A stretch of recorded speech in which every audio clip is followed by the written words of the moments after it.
The following podcast contains mature language and adult discussion.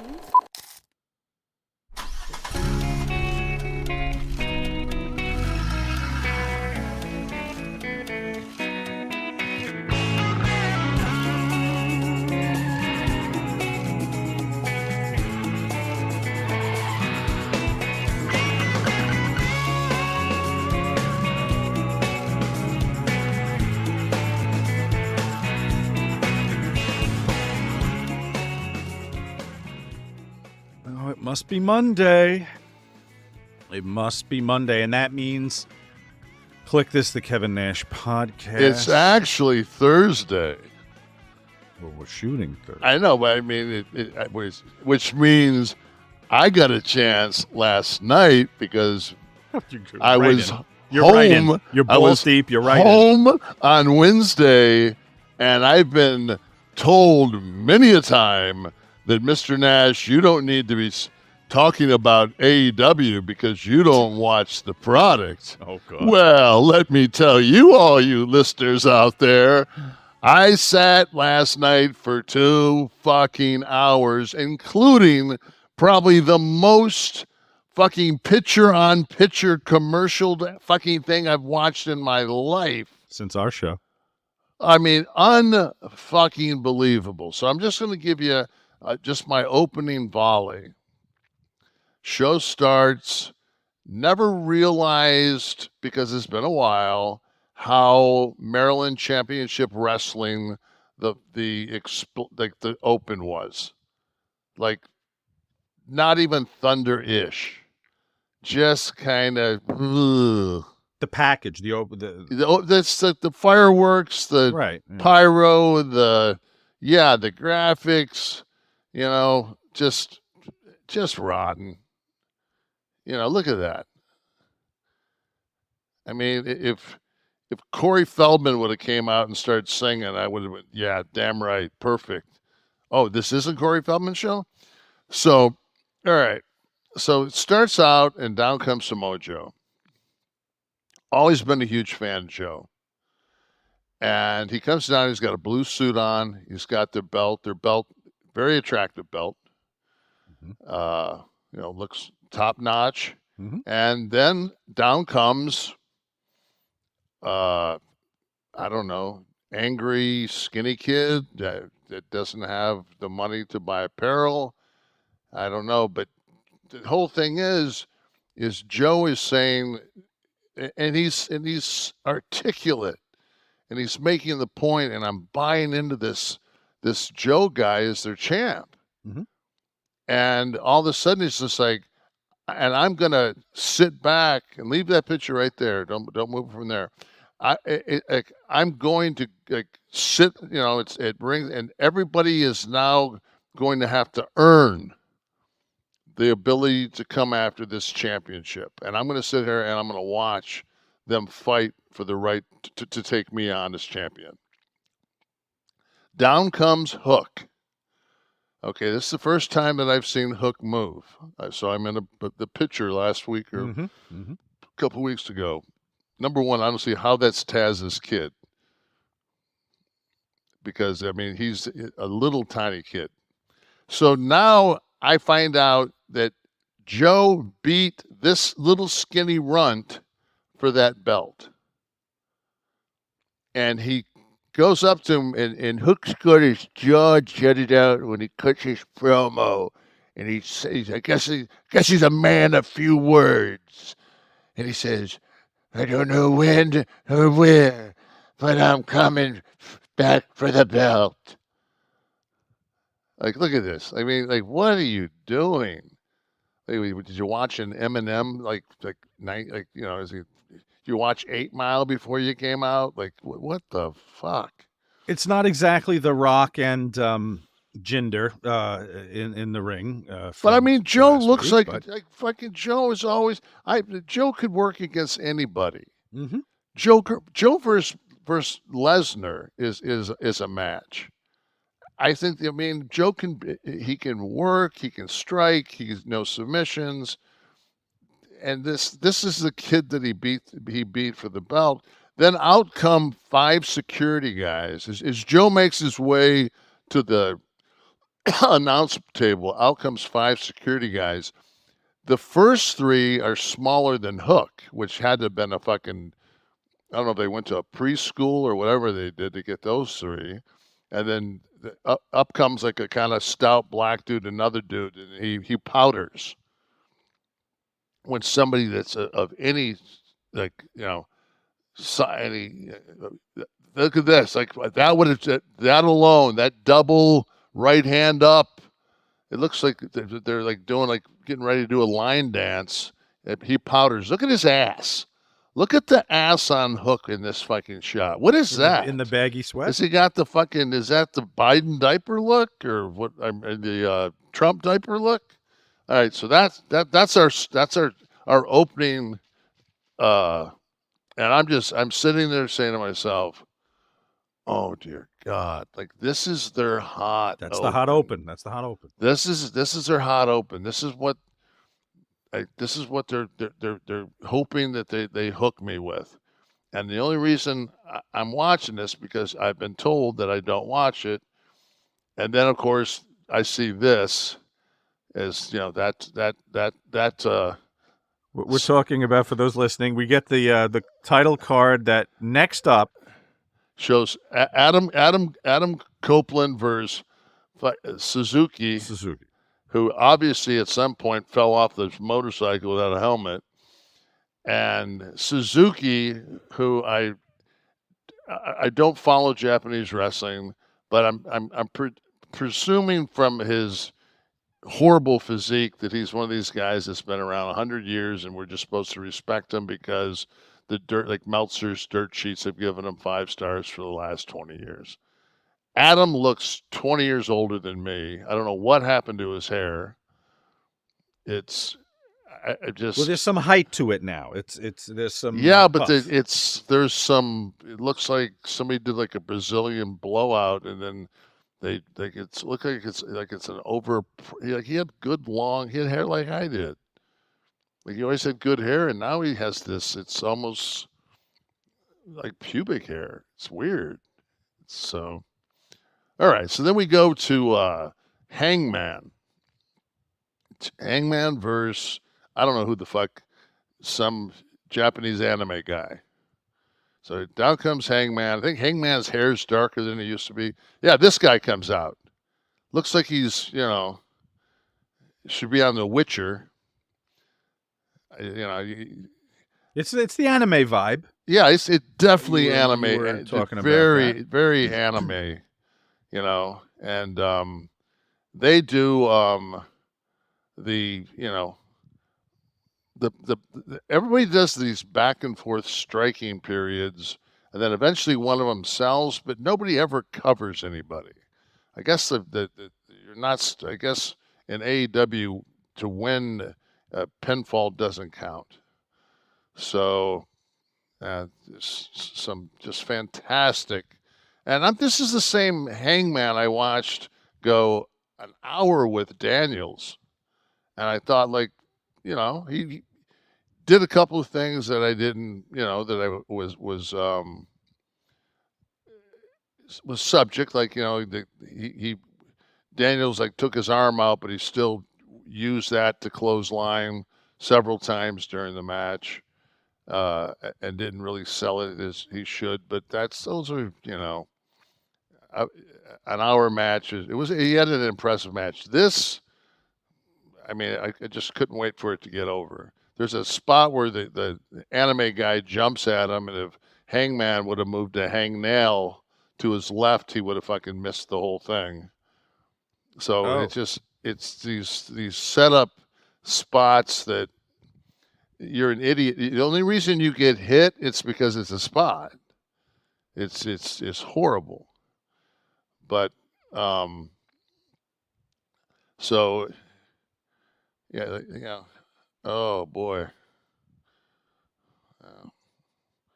I think it's always every time I get in a bar fight, I do that same thing. You climb up to the top of the bar and do a moonsault and put myself in perils. That way, in case I do, I've got the guy in the ropes, but let me do this to get my shit in. Right. And maybe die. Yeah. So then it starts the factions. I think the first one was like maybe Warlord came out with like Cole and that whole. Oh, this was great because it was these are the last existing EVs, I guess, besides Hangman, and they make reference to the fact. This is if you can't see the visual, this is the Young Bucks. They make reference to the fact that they've taken care of the catering problems and they're getting morale back. So part of your storyline is that the morale in your locker room is the fucking drizzling shits, which is always, I think, good for for your product. I mean, and these guys, I mean, it's always good also to have a guy that used to work for State Farm, like 6 inches taller than you, come up with a microphone. With the mic, right. Yeah. And you look, one of them looks like they're Payne Stewart, and the other one looks like they're on Miami Vice. I mean, just, that's such a...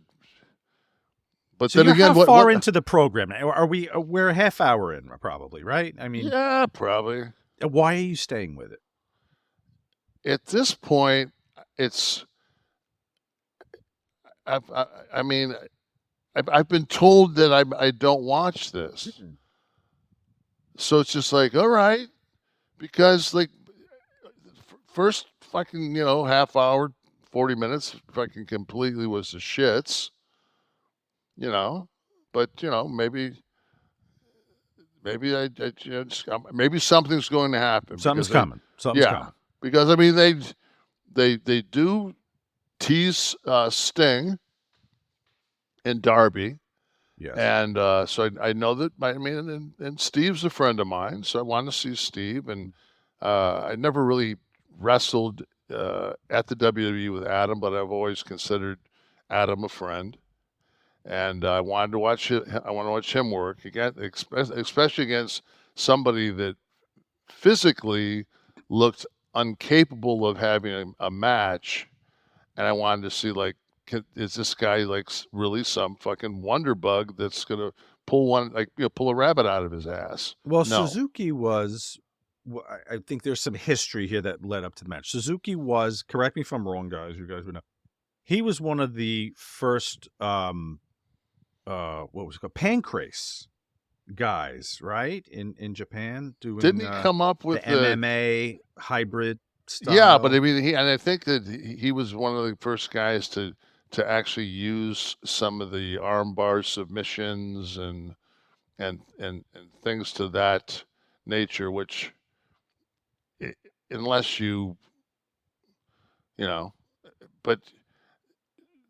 but we'll get to them. We'll get to him. Because that match is so fucking bad.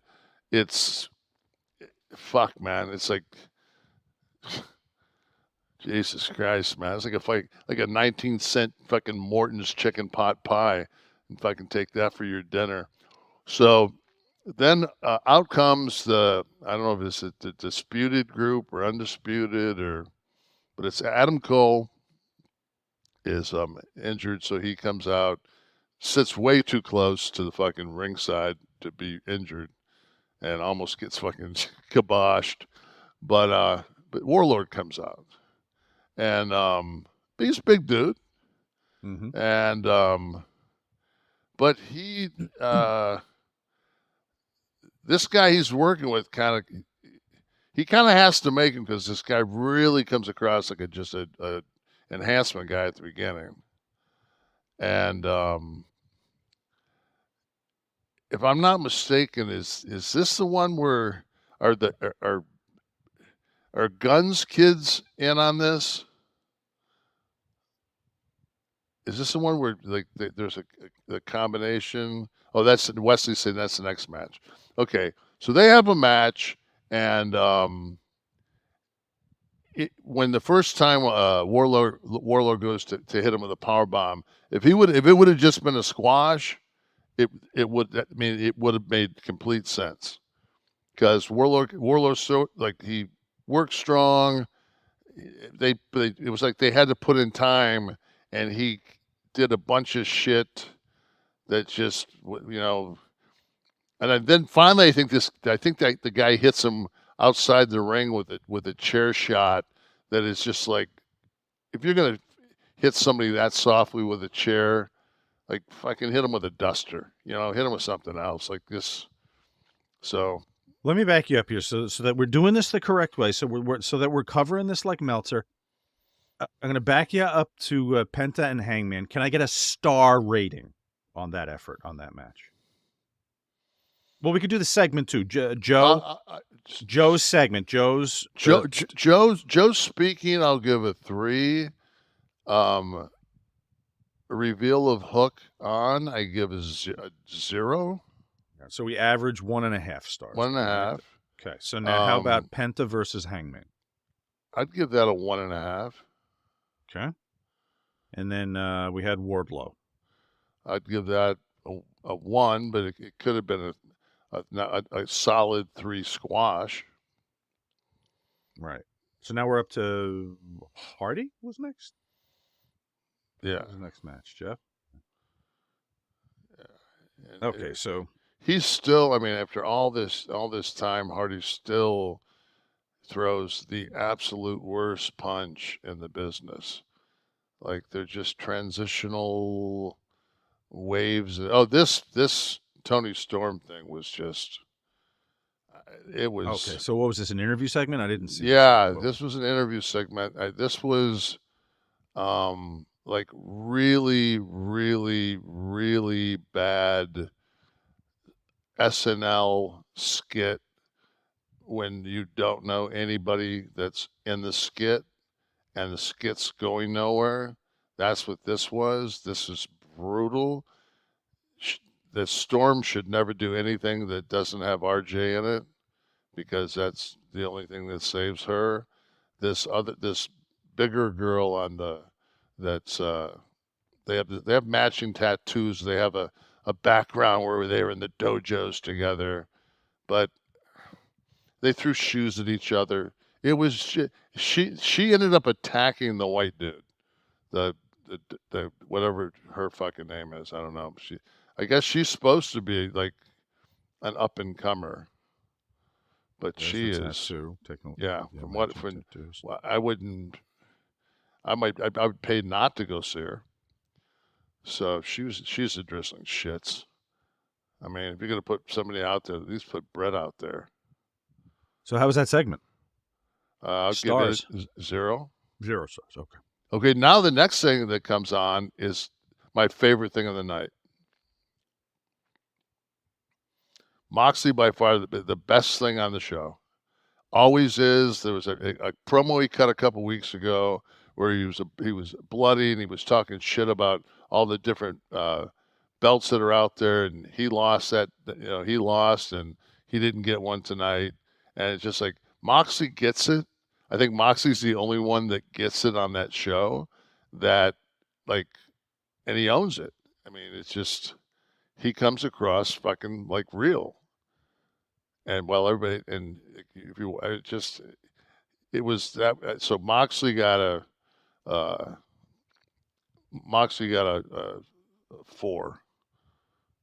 I'll give him that segment gets a 4. Okay, a B. I'll give him a B. Like, I was hoping he was going to do something on the show, and that's all I got. So I was like, oh fuck. So what do we got next? Next, I think was Jeff Hardy and Swerve, right? Yeah, with the bad rappers. And let's see, what do I have here?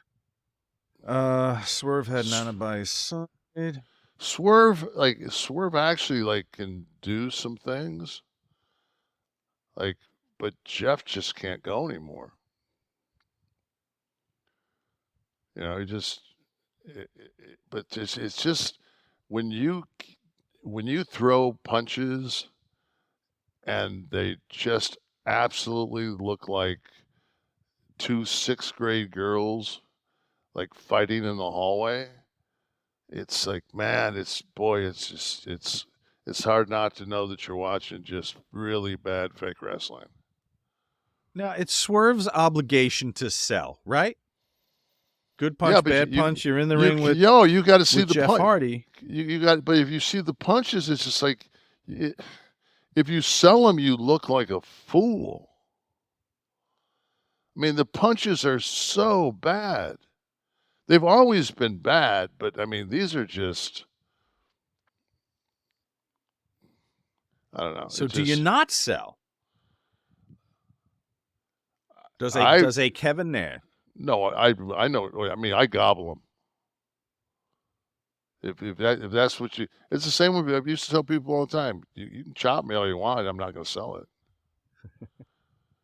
Like, just chop away, because I'm going to knee as hard as I can with my knee, and I guarantee you'll bend over. You know, it's just like, so don't waste your time chopping me. Mm-hmm.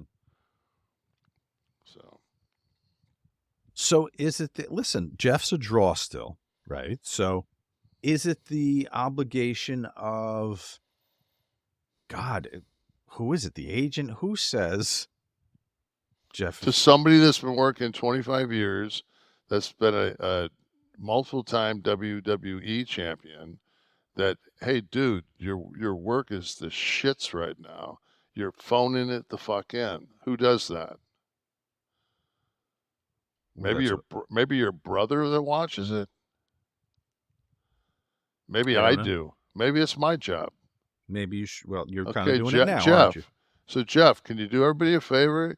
If you're going to throw a fucking punch and it's going to be that rotten, can you just not? Because it makes it very difficult to fucking gag through that match. You're training for AEW. You didn't even realize it.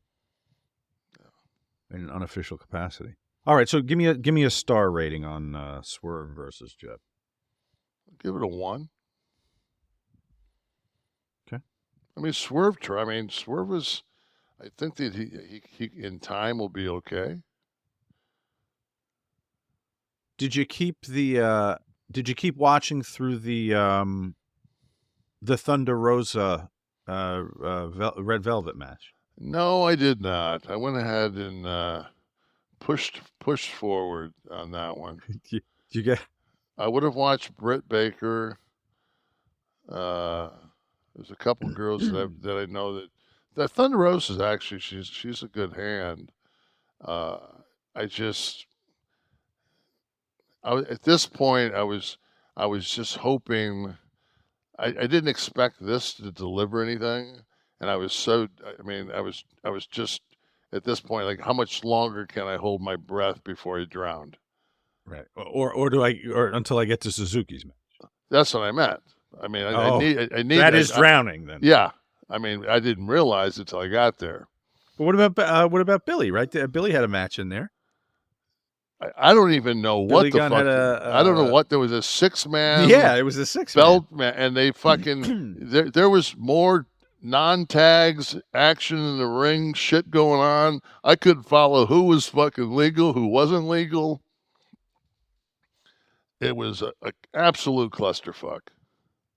And then at the end, the Billy's 2 kids put some guy through a table, and they did it so gingerly and put him over the top of this piece of wood so they could lay him to where the fucking table had been cut. It was just like, God. Yeah, here it is. Watch this. And get you right there. And but what the fuck? I'm just gonna put the head in. What the fuck? God damn. I mean, and then we have Darby comes out and puts over Sting and says he went to Sting's house and in Sting's garage he had a ring. I fucking have a really hard time believing that Sting would have a garage with a ring in it to bounce around in his spare time. Yeah, and they got out there and Darby told him that he still had it, and that now it's like they're time for them to take on the the heavyweight tag champions, Big Bill, Big Bad Bill, and some little tiny motherfucker. But look at that. See that shirt? Look at that. Big with the eye being the boot print. Right. And then clever merchandising. Now, he does appear to be big. He's like 6'9". Yeah, he's a big dude, but fuck, like, I'm sorry, man, but that motherfucker next to him can't talk at all, and you're used to seeing Enzo with him. It's like, good point.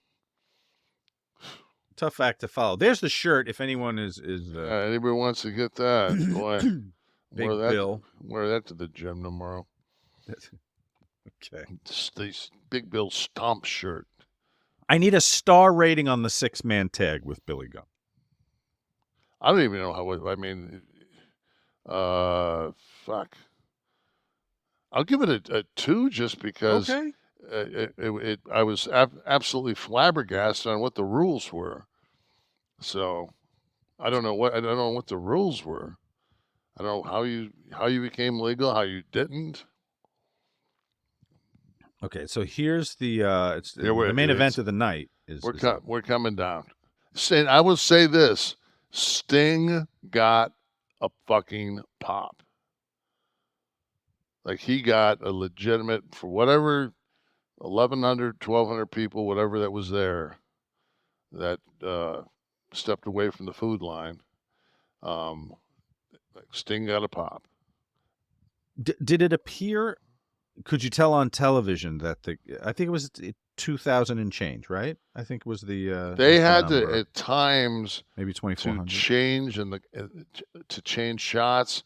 They actually shot like part of the roof instead of swinging because there was so much dead space on the floor. Like, from a production standpoint. Oh, you mean like what would have been a pan of the stage and the ring and stuff? They didn't do. They couldn't even do. They didn't even have the ability. And it was, you could just tell because there was absolutely no energy whatsoever. Looks like 2187, I guess, was there. They set up seats for 2457. It looks like 21 and change was. And what is that? The people that were there and those blue spots? I think those were available seats. So they sold the entire the one side so they could put the hard cam on the other side. Okay. It was bad.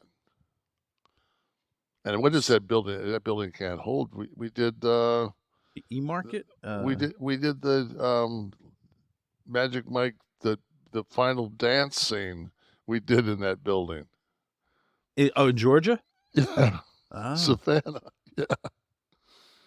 So then we go into Suzuki versus Edge, whatever you want, Copeland, whatever.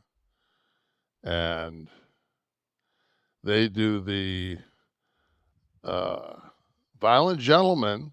So he's Every Time I Die made an appearance. But okay, so we have that's the Butcher's company, Violent Gentleman. It's and Andy Williams, that bass player on a now defunct band that was called Every Time I Die. That was one of T's favorites. Oh, Andy was one of T's favorites too. But so I popped on the Violent Gentleman shirt, and then Adam's in great shape physically, but he just really looks old. He looks just, I don't know if he's mid-50s. Okay, so there's some footage of the match. There's Suzuki. Oh, okay, there's Suzuki. Suzuki. That's Suzuki earlier in his career. Same lockup ability. You can tell now when you watch the Copeland match, it's just not as crisp, but same. Well, he's older, for God's sake. Same. I mean, it wasn't he's like very spry in this video. Yeah, in this, I mean, you can just see the snap in him, whereas against Copeland, it just wasn't there. But yeah, For this everyone is, listening, we're watching Giant Baba match about 11 minutes man. before his death. No, I think it was 11 minutes after. But, all right, so go back to the regular footage. So, yeah, so we go toe to toe, and then they do like the forearm shots back and forth, and then they do like they break and like do like one or two spots, like because everybody. And the thing is Adam like sells for him, like he loses. He goes for a choke on the ropes, that doesn't work, and I mean some of this. Like, you think right here he's got him in the guillotine. No, he throws through the fucking gimmicked. That was hot. Yeah, through the gimmicked thing there. And coincidentally, no audience there. No, because they're on the wrong side of the building. Oh, that's true. Okay, that's why there's no audience. No one came. There was nobody there. They thought it was a work, but they could have ran for another 2 miles that way and not ran into anybody. Could have done it with a truck.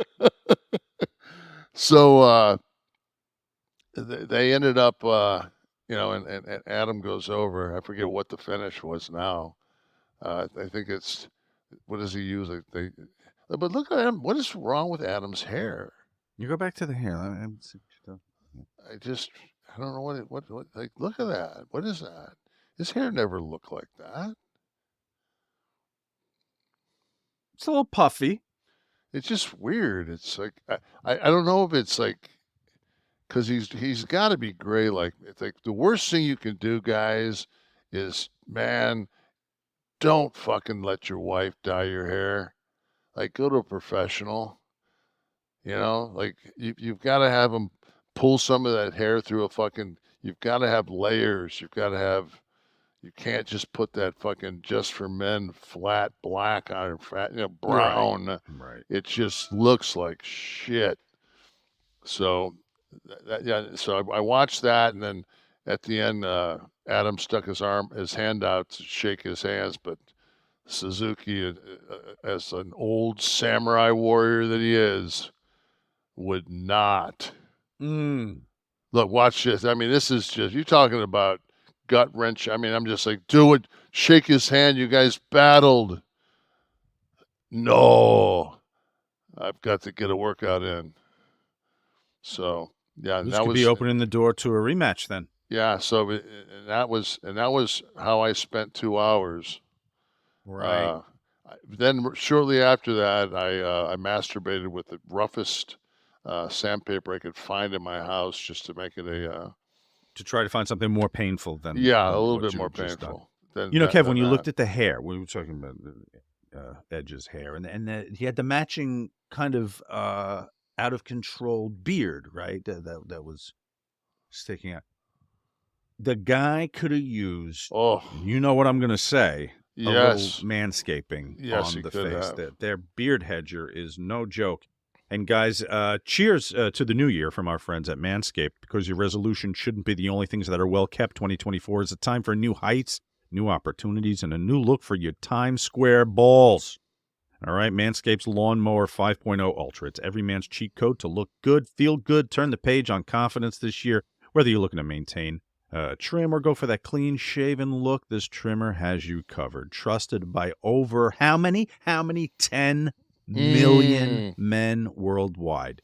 Now's your time to get a grip on your grooming with our exclusive offer. Go to manscaped.com, guys. Use code KLIQ for 20% off plus free shipping.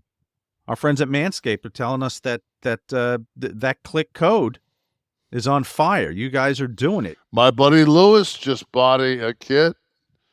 And he came over. When did we go out? God, last Thursday before I left for Albuquerque, and his goat and everything was perfect. And what does he do? He decides he's going to trim his hair with it. On his head? Nah. went a little too deep. I said, Bill, dude, what's his name? Big Bill. Oh, my buddy Lewis. I said, Lewis, Big Lou. Lou, what are you doing? He said, I got carried away. Well, he loves the damn thing so much. But that's what happens. He did not. Like I explained to him. I said. So then I went upstairs and I actually got mine because we watched the Lions game the week before. So I went upstairs and I got it. I said, no. I said, you don't understand, Lewis. I said, you can control it. So if you can put it on, and he goes, oh. He says, the one I has, it just has 3 different guards. I'm like, no. Like this, I said, this is like cutting edge. This is they have it down to a science. Yeah, and I told him, I said, 6, 4, 2. You taper it in. I guess he tried to do the got around the little bit of the sideburn area, but I mean, just got into where as we get older, we get that hair that that receding, and I think he caught a little bit of the comb over. He kind of caught in that first that first swing. When you told him to watch the main event of Dynamite for inspiration on hair, he didn't realize you were talking about Edge. He went for the Suzuki. Yeah, he did. That's exactly what he ended up with was a landing strip on the side of his head. That's what Kev's talking about. 2 skin-safe blade heads, a standard one for taking a little off the top, and a new foil blade for the Go Smooth down below. Guys, if you want the full grooming experience, look no further than Manscaped's Performance Package 5.0. That's what you're looking at right there, baby. The grooming kit, the lawnmower, the ear and nose hair trimmer. Don't forget about that. Essential aftercare products come with this too. The crop soother, the ball aftershave lotion, crop preserver, the anti-chafing ball deodorant. Guys, this is the real deal. For the new year, they're going to throw in 2 free gifts, by the way. The Boxers 2.0 and the Shed 2.0. That's the toiletry bag, okay? Kevin travels with that. He mentioned that to us also. Get 20% off, get free shipping. Use the code KLIQ, K-L-I-Q, at manscaped.com. They have joined us once again for the new year, and let them know you love them like we do by using their product, guys. Go use that code KLIQ. Get 20% off and free shipping. Nothing says Happy New Year like a deal that leaves your balls and your budget feeling refreshed. Embrace a new you, and definitely embrace a new trimmer, courtesy of Manscaped. So, do you remember the first? Do you remember the first trimmer we got from them? Yes, sure. Okay, that it still is plugged in my bathroom because there's a lot of times I don't feel like it's like I'm just going to go to the gym, but I use that to constantly hit my armpits and my body hair on my body, just like my whole chest and everything, and that thing still, I mean. It sits in the charger. I pick it up. I do, if it takes me 20, 30 minutes, whatever it takes to do whatever I'm doing, run underneath the sink, put that thing in there. That thing is still, Absolutely.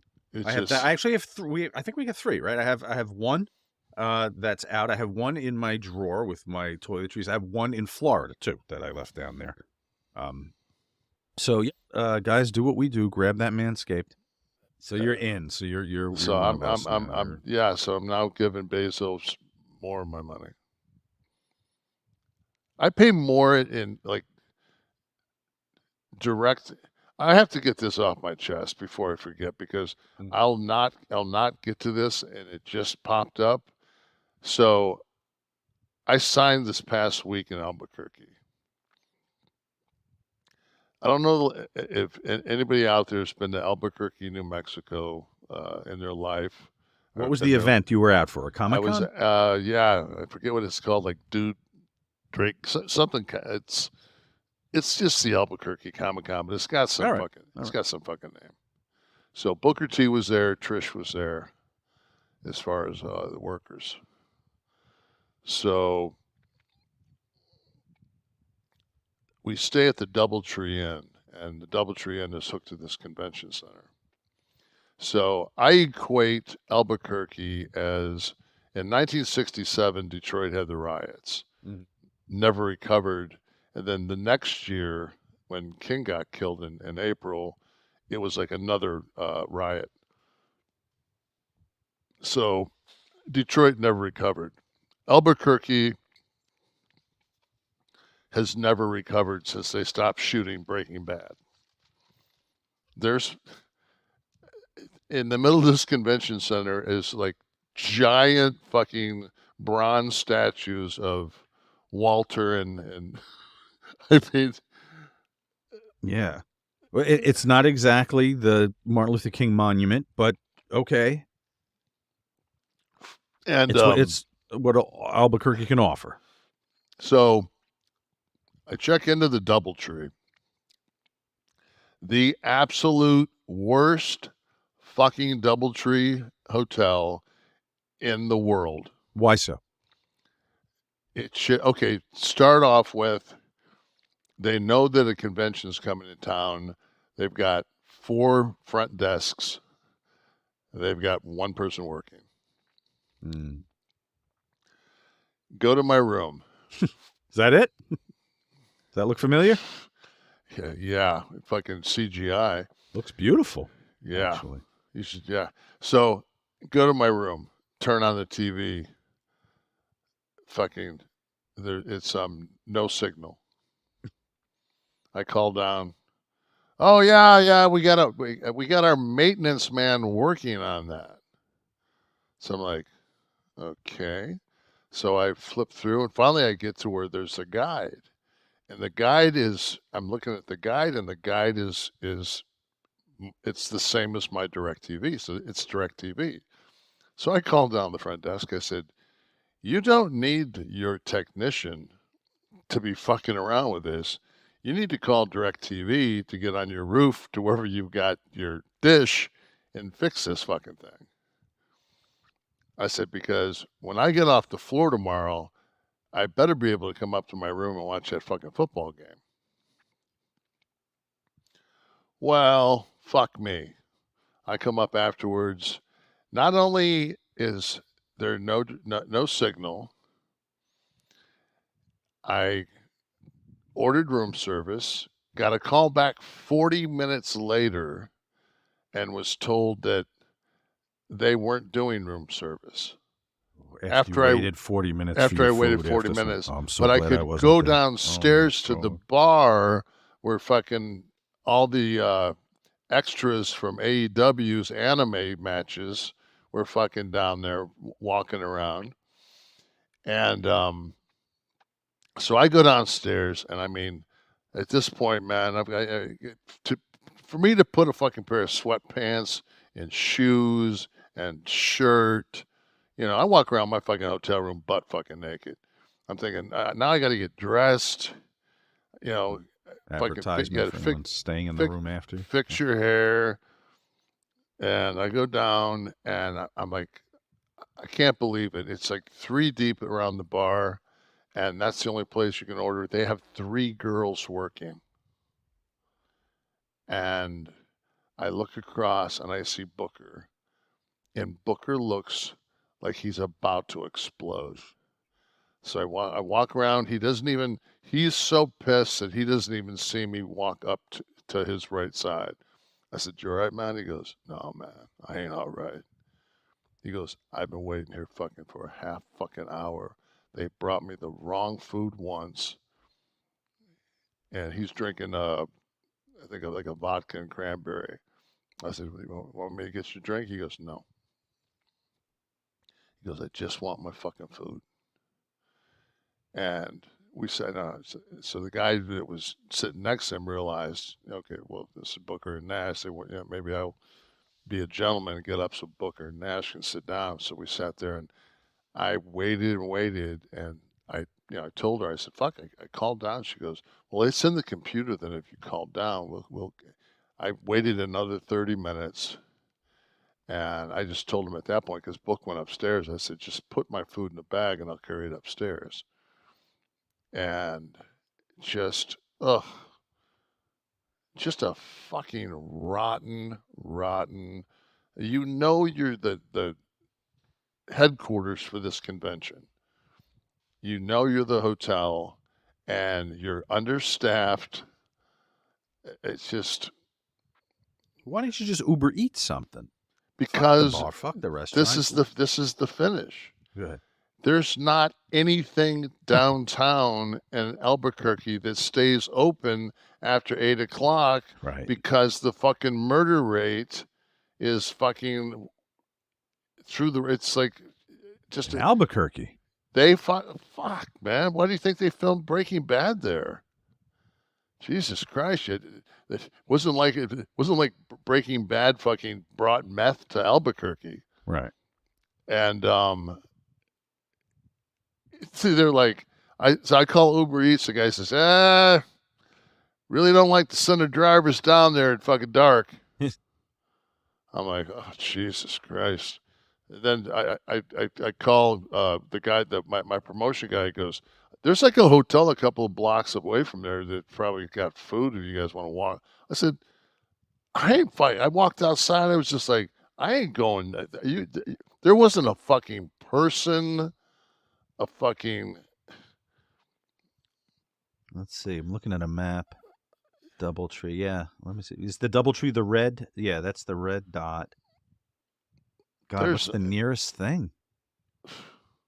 That's four, was that 4 1, 2, 3, 6 blocks is the next hotel. Is that what I'm looking at? And you've got to pull up the Clyde. Like right, if you can pull up like right now, like closest food options to the Doubletree. It would be. Now you'd still have fucking. It'd be 3, but they'll all say closing at 8 o'clock. Right. So a couple of 9, But by the time I got downstairs, Sumo Sushi. It looks like. But you're saying the walk through there would be like going through Gaza right now, right? Closes 8:30. Yeah, look at these fucking things, man. Yep. Closes at 10, but that's a lounge, lounge. That's yeah. a bar. This thing closes at 9. Artichoke Cafe closed at 9. Toscano's Brazilian Grill. Could have got that some was rodizio. a ways. These are a ways away. These aren't near there. Okay. So it was like, So all right. So it didn't get any better. So what did you end up eating? Some barbacoa taco that I took 2 bites of. And then I had like a chicken Caesar wrap and I like had to like order like 9 things not to put in it. I ate like 3 bites out of that, and it was the fucking mayonnaise was like warm, and I just said fuck it, and I just got my protein blender out. I made a fucking shake. Got up that morning, had a shake and a cup of coffee. You travel with the blender. I just had a fucking G-code shaker. Oh. Gotcha. Yeah. I have one of those little portable blenders. Those little power ones that they sell on. Those things are fucking sweet. Mm-hmm. Like I use the bullet type thing? Yeah, it's not. I mean, you don't have to like turn it upside down or anything, but it's just you just pour it. Mm-hmm. My wife bought them. They're fucking sweet. I use that like in the morning instead of using like pulling the actual blender out. I just pull that little thing out. I know. I think Shiki used to say that traveling with Nikolai, he used to bring the fucking Foreman grill and start grilling, stinking the joint up, making like steak and eggs and everything. Imagine traveling with them. So not a good weekend. Did you how was the actual signing? Everything went okay? Yeah, the people and the people in Albuquerque are sweethearts. Kind, very, very kind people. I mean, a lot of fans. Do we have a lot of fans in Albuquerque? Yeah. Good. Shout out to Albuquerque. Yeah, stayed very busy and was, the people were kind. It's just, man, I just feel bad they got to live in that shithole of a city. Mm. Well, shout out to Albuquerque. Maybe we'll come out there and do a live show. So people have to realize, Kevin, there's no reason for Kevin to do a live show. Okay, he sits down, he signs. What do you sign? 4 hours, maybe. Shit, man. 11 to 5 on Saturday. Oh, that's 6 hours. That's a long-ass time. That's a long fucking time. He's paid. Why is he going to go get on a stage that night at 8 o'clock? Why is he getting on a stage to do this? Here. What's the point? He's paid. He's done his signing. That's why we don't come out and see you. What's the incentive for Kevin Nash to do that? Yeah, because it's just monetarily, it's just. And when I try to explain to people all the time, it's I don't know if this will pull up or not, but this is a shot of. It's a shot off my master looking at the ocean with the full moon tonight before I left. So that's Your point being what? My point being,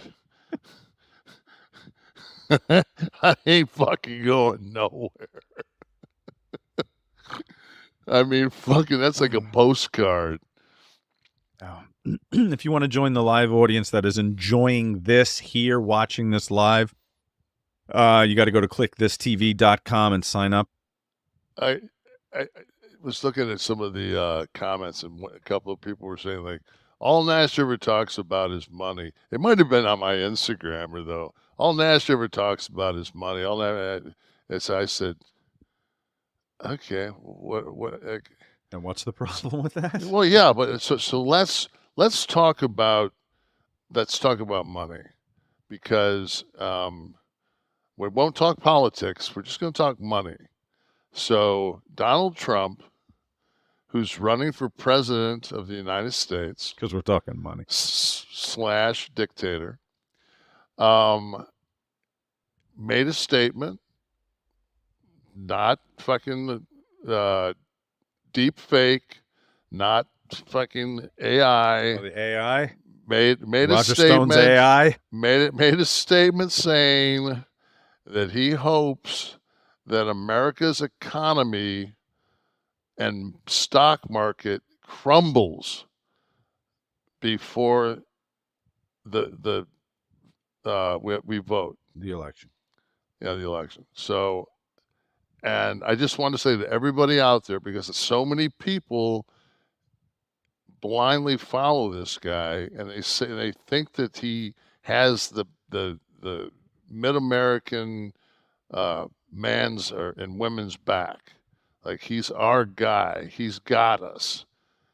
And whether it's a 401k, everybody always says, I'm not invested. That you too smug, you and Oliver, you smug capitalist motherfuckers with your investments. You don't. And I wrote in the answer to this, Sean and I were both fucking, we both brought up lower middle class. Everything we fucking have, we fucking earned. That is true. We didn't get a handout. Daddy didn't give us $400 million to start our fucking run. So get off that.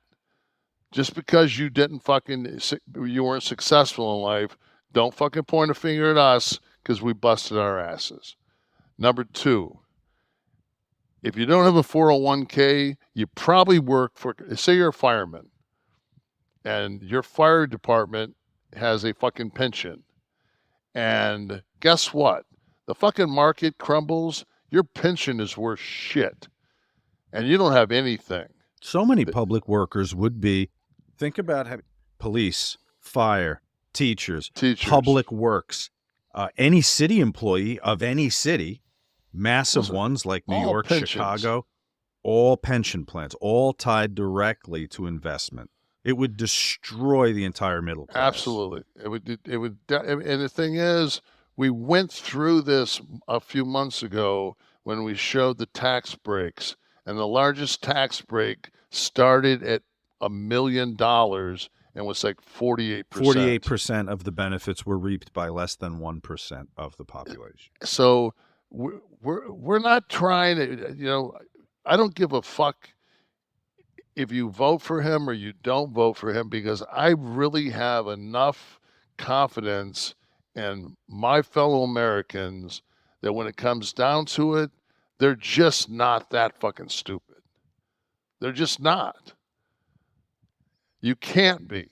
If we're that fucking stupid as a country, fuck it, man. I'll move to Sardinia. I'll learn a fucking Italian. I'll sell my shit.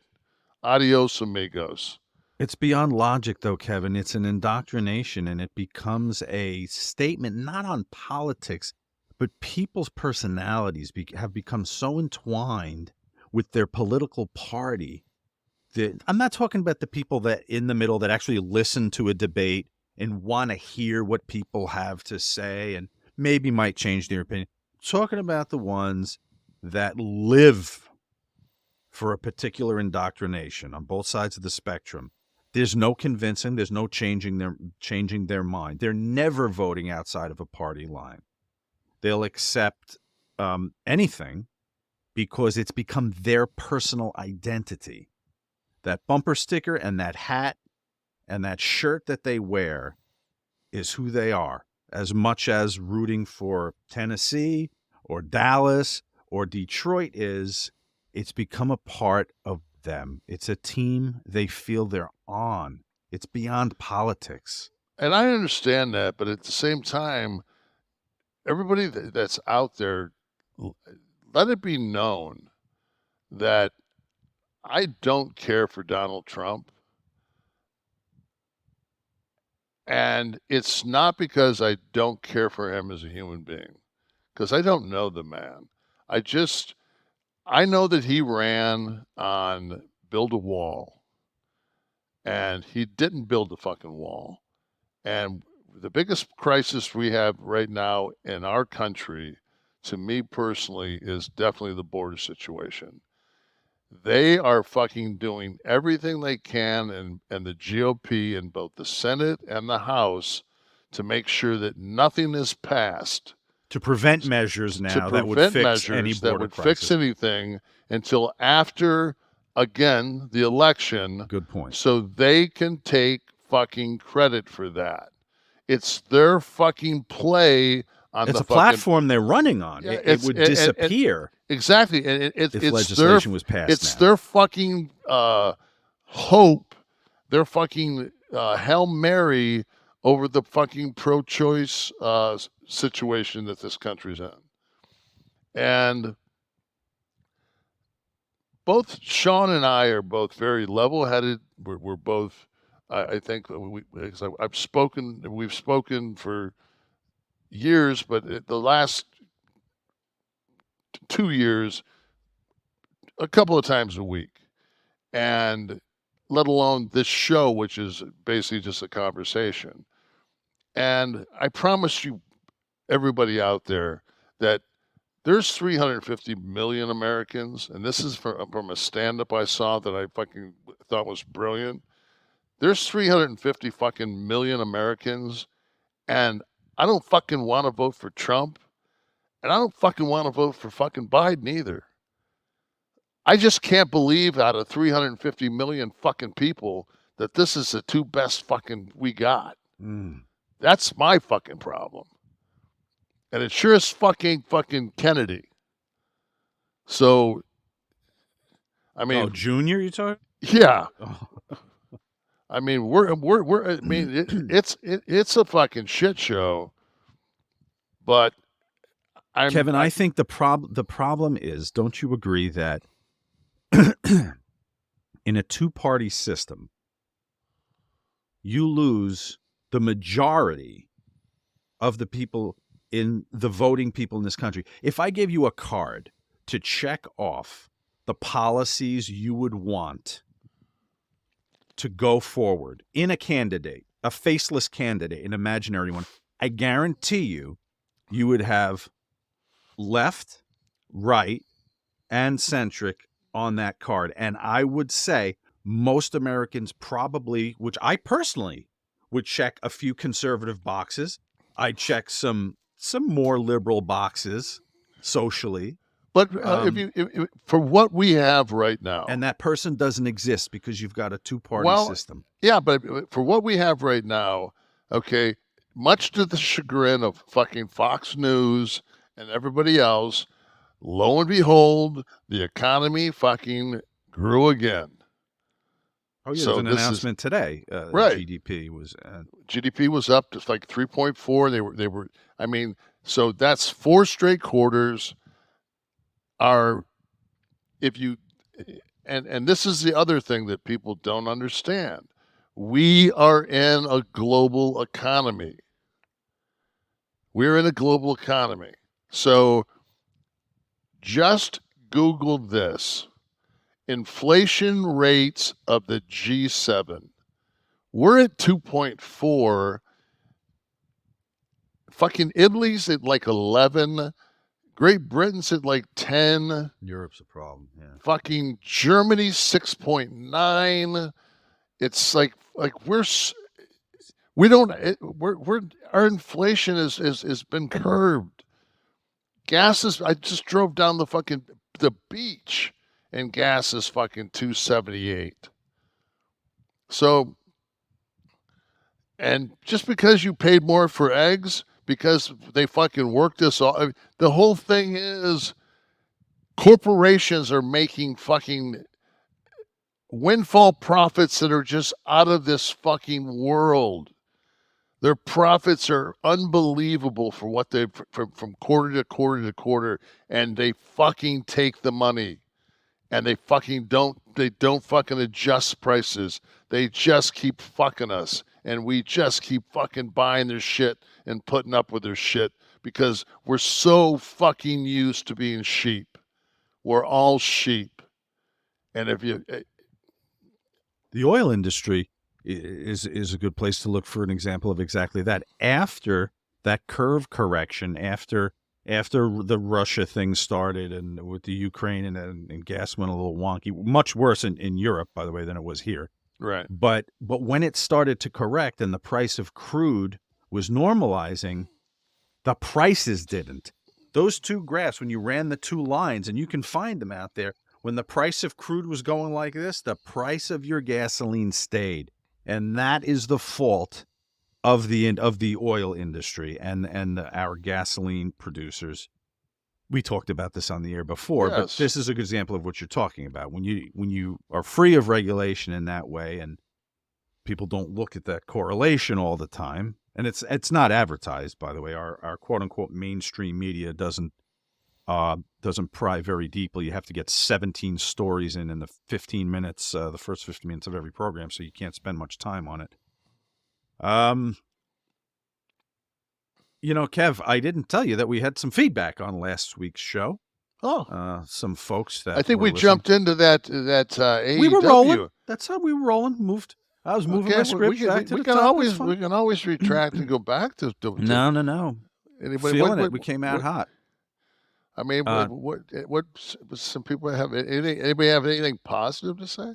You know what? Strangely, more and more the boards are positive now. I think we're shedding the folks that don't belong in the club.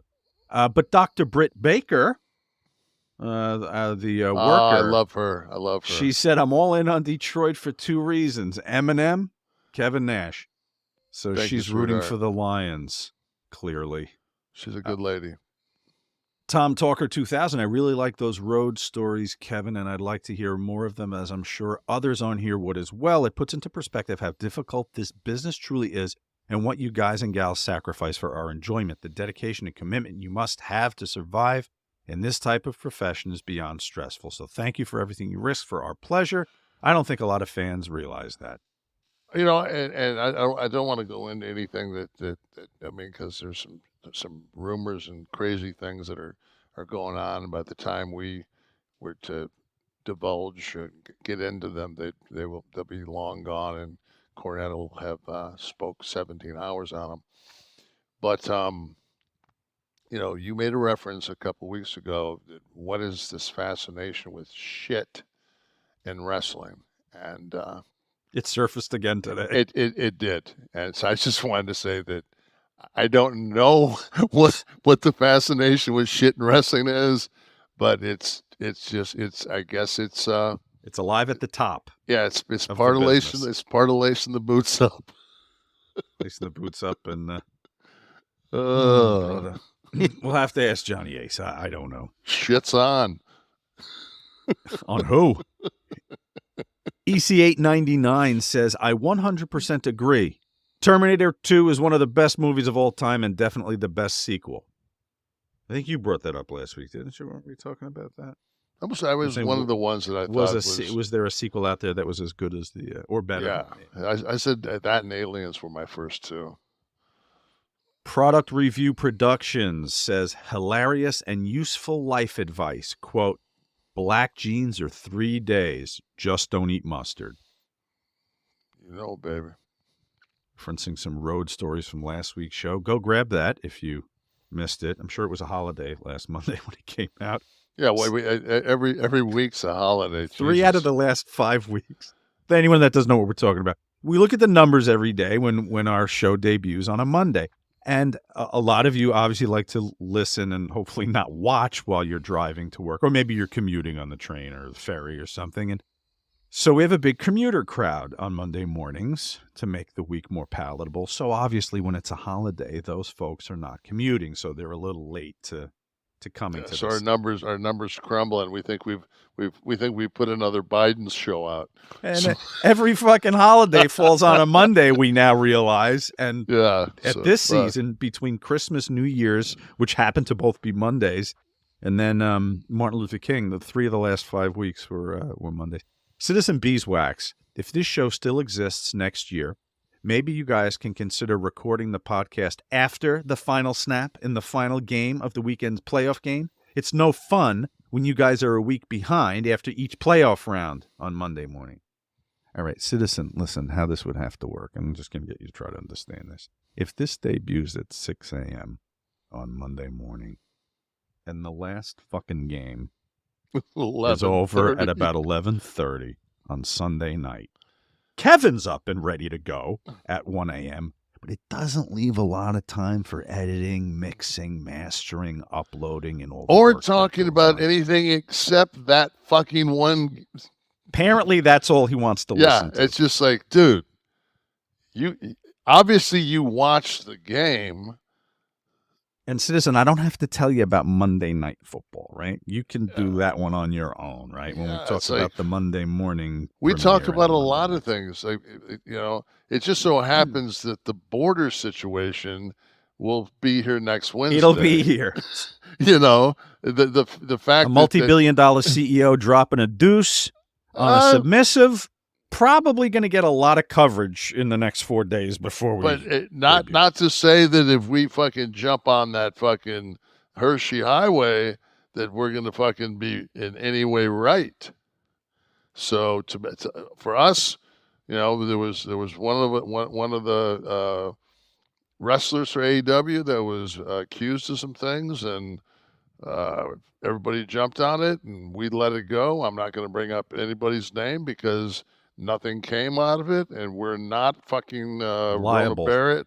We're not fucking a gossip column, until we get some decent evidence. But I at this point of my life, I'm pretty sure. Okay, I've got a couple of questions that I got to get off my chest because I need some answers. So in Iowa, they had a caucus. On the exit poll, 66% of the people believed that Trump was the president and had won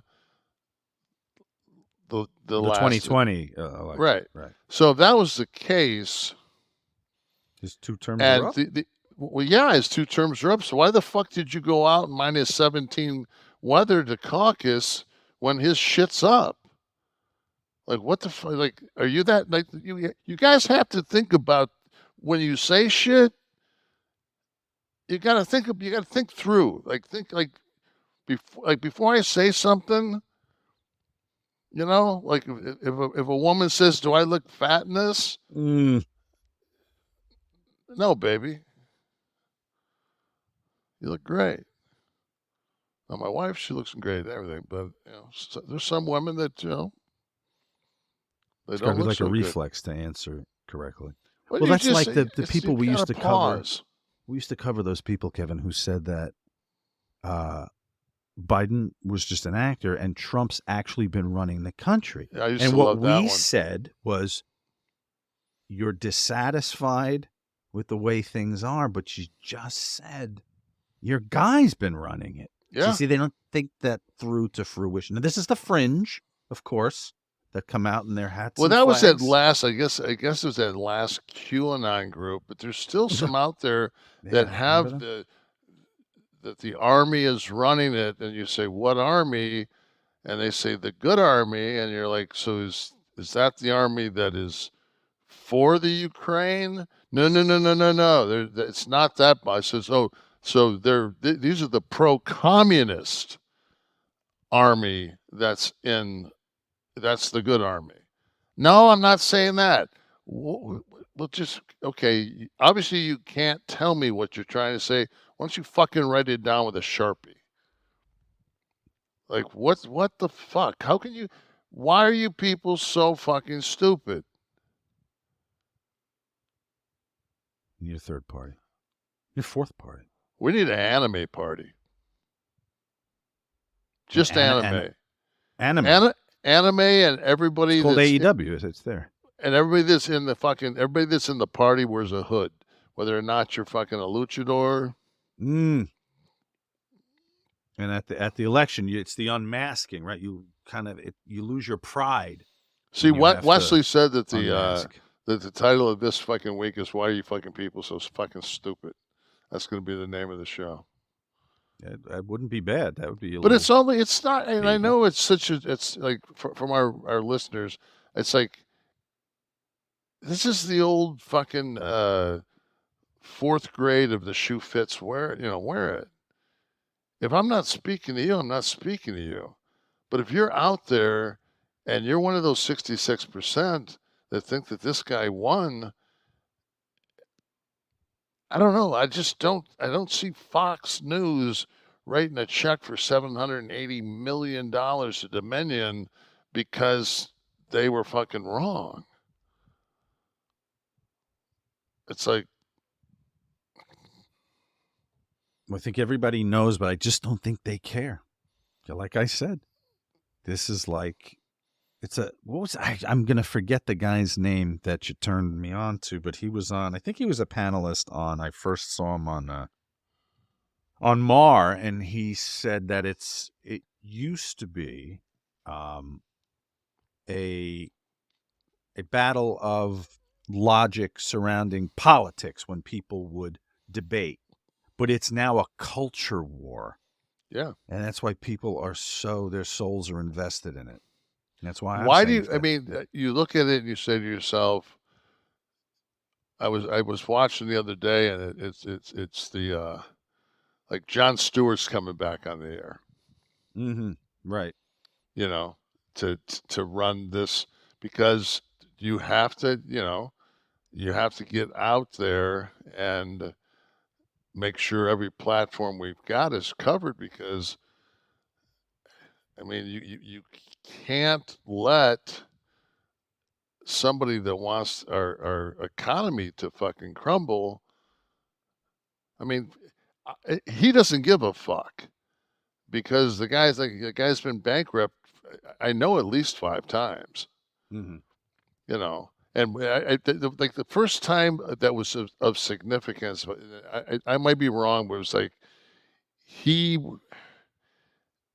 went in like a $1.3 billion in the Taj Mahal, and then like was fucking in like 18 months. Like that was sideways. Investigate every single business venture he's been behind. From the first ones that his dad backed for him to anything afterwards. And I know people that his dad was contractors, a slumlord guy. I know contractors that have built his buildings that were never paid. And that's a fact. And there we go. He paid more than $600 million for an unfinished casino, which was Bill's 8th wonder world. It opened in 1980 and filed for bankruptcy 1990. or 1988, and filed for bankruptcy a little over a year later. And we're going to give him 4 years at the helm after he spent how many trillions did he spend while he was, national debt? The person who should get all the credit for the Trump presidency and any credit that Trump gets for being a successful businessman is Mark Burnett, the producer of The Apprentice, who built a character out of Trump that and it was all set up and scripted and created this character only, by the way, because, and you guys can confirm this here for me, Richard Branson turned it down. Yeah, passed. So they had to go with the second choice. But it was a phenomena, that show. And it, in order to be successful, think about it, the show is young acolytes trying to climb the corporate ladder. So your star, you have to bill him as the most successful businessman in the world. Or else what the hell are these people competing for? So they created this character and was off to the races. He should be president, Mark Burnett, by the way. It was Burnett, right? Produced it. Burnett did all those reality shows. No, I mean, you're absolutely correct. I mean, it's just, it's very, very difficult. They keep saying that he's worth, and he never pays anybody. He just never, Yep.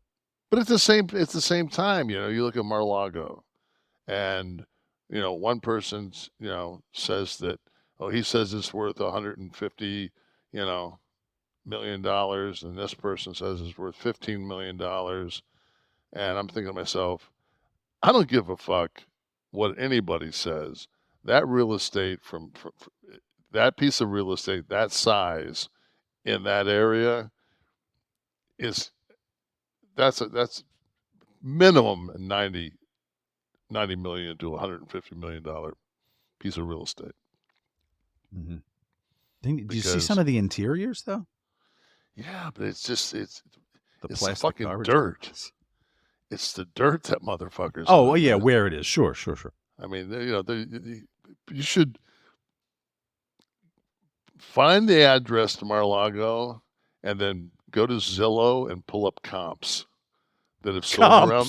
Yeah, pull up comps. Are there comps for fuck yes? Mar-a-Lago? I mean, through the fucking. I mean, they may not be that close, but they're fucking like you'll look at that and go, see, this is what you fuckers do, man.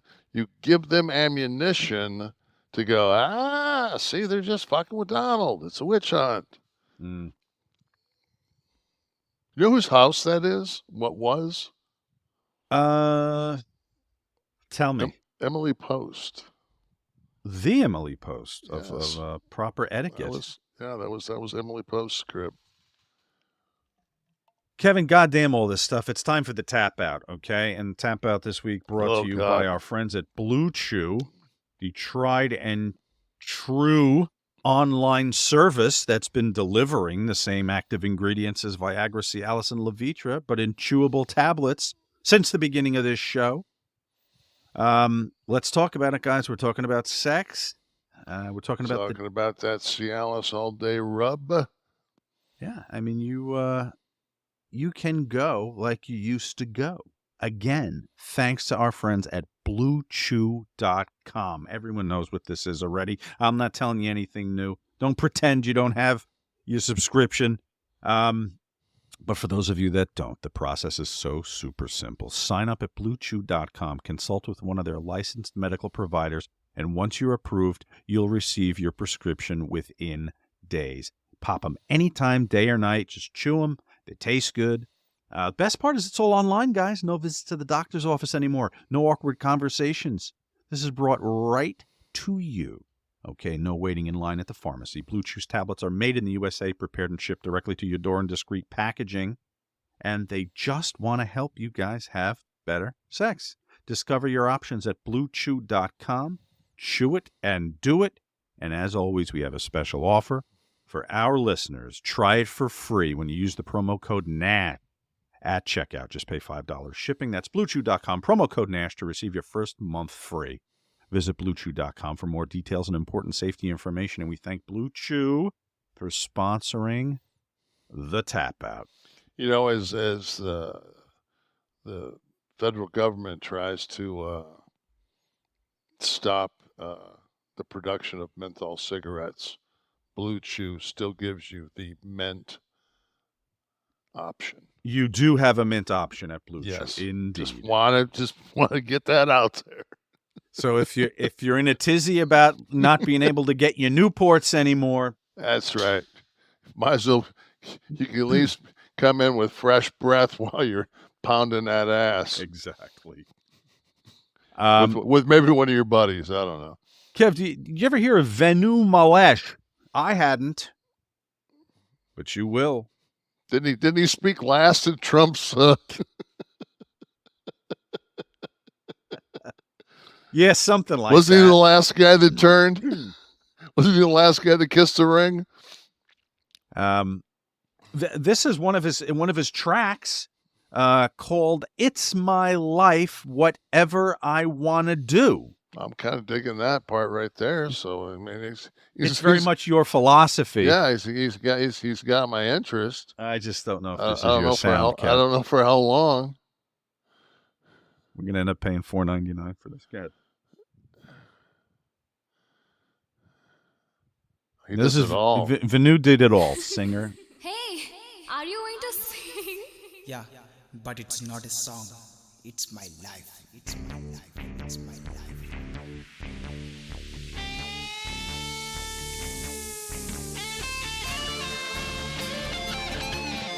It's good that Jinder's entire family is in on it.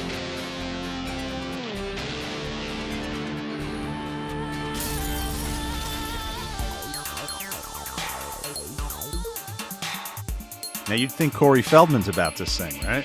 No.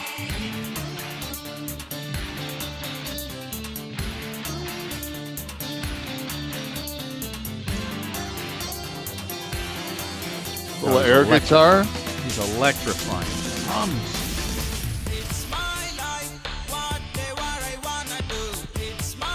Okay, bye. Tap? Bye. That's a tap. Jesus, you couldn't have fucking auto-tuned that shit more of you. No. I demand that wherever you walk out next, where you're announced, I don't know if they announce you at these signings, you got to come out to that now. Our audience would pop. Yeah.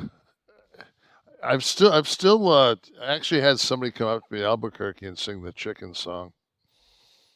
The biscuit song. Yeah. They actually hit me with the biscuit with the chicken and hit you with the biscuit. I said easy with the biscuit because we had to pay we had to drop an Abe Lincoln on the biscuit. You know, people have been posting on Twitter. They're finding like T-shirts and everything that are being made now with the "Taste the Biscuit" saying on them. I guess they. Steve, let's see if it's trademarked. Let's jump on the trademark just to fuck with them. Just to go back at them a little. Just to go back at them and say, don't be using our fucking. Right. Maybe they didn't. If they didn't trademark that shit correctly, we can merch it, and then we can sell some. On it, tasting the biscuit, yeah. Or fucking maybe the back of my head tasting the biscuit. Exactly. Bull. Exactly. Call Johnny Ace.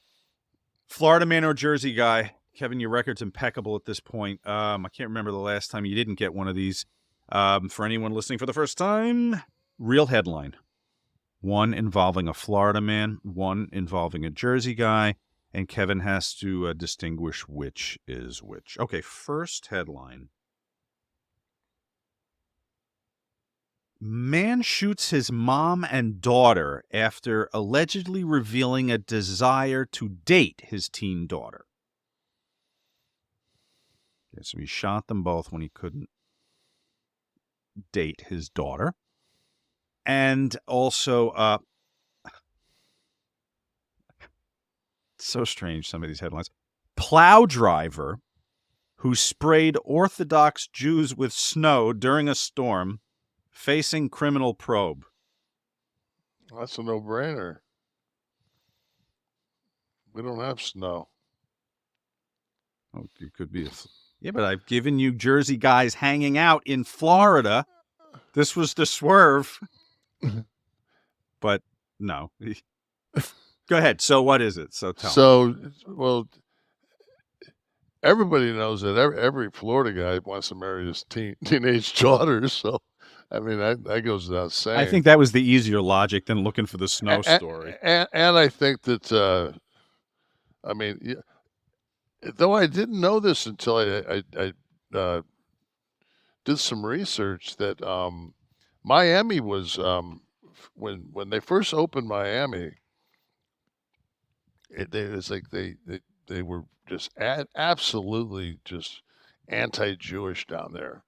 It was Gentile only hotels, and then finally a huge Jewish population, like 70,000 people of the Jewish religion came down to Miami and kind of set base down there, and that was one of the strongholds.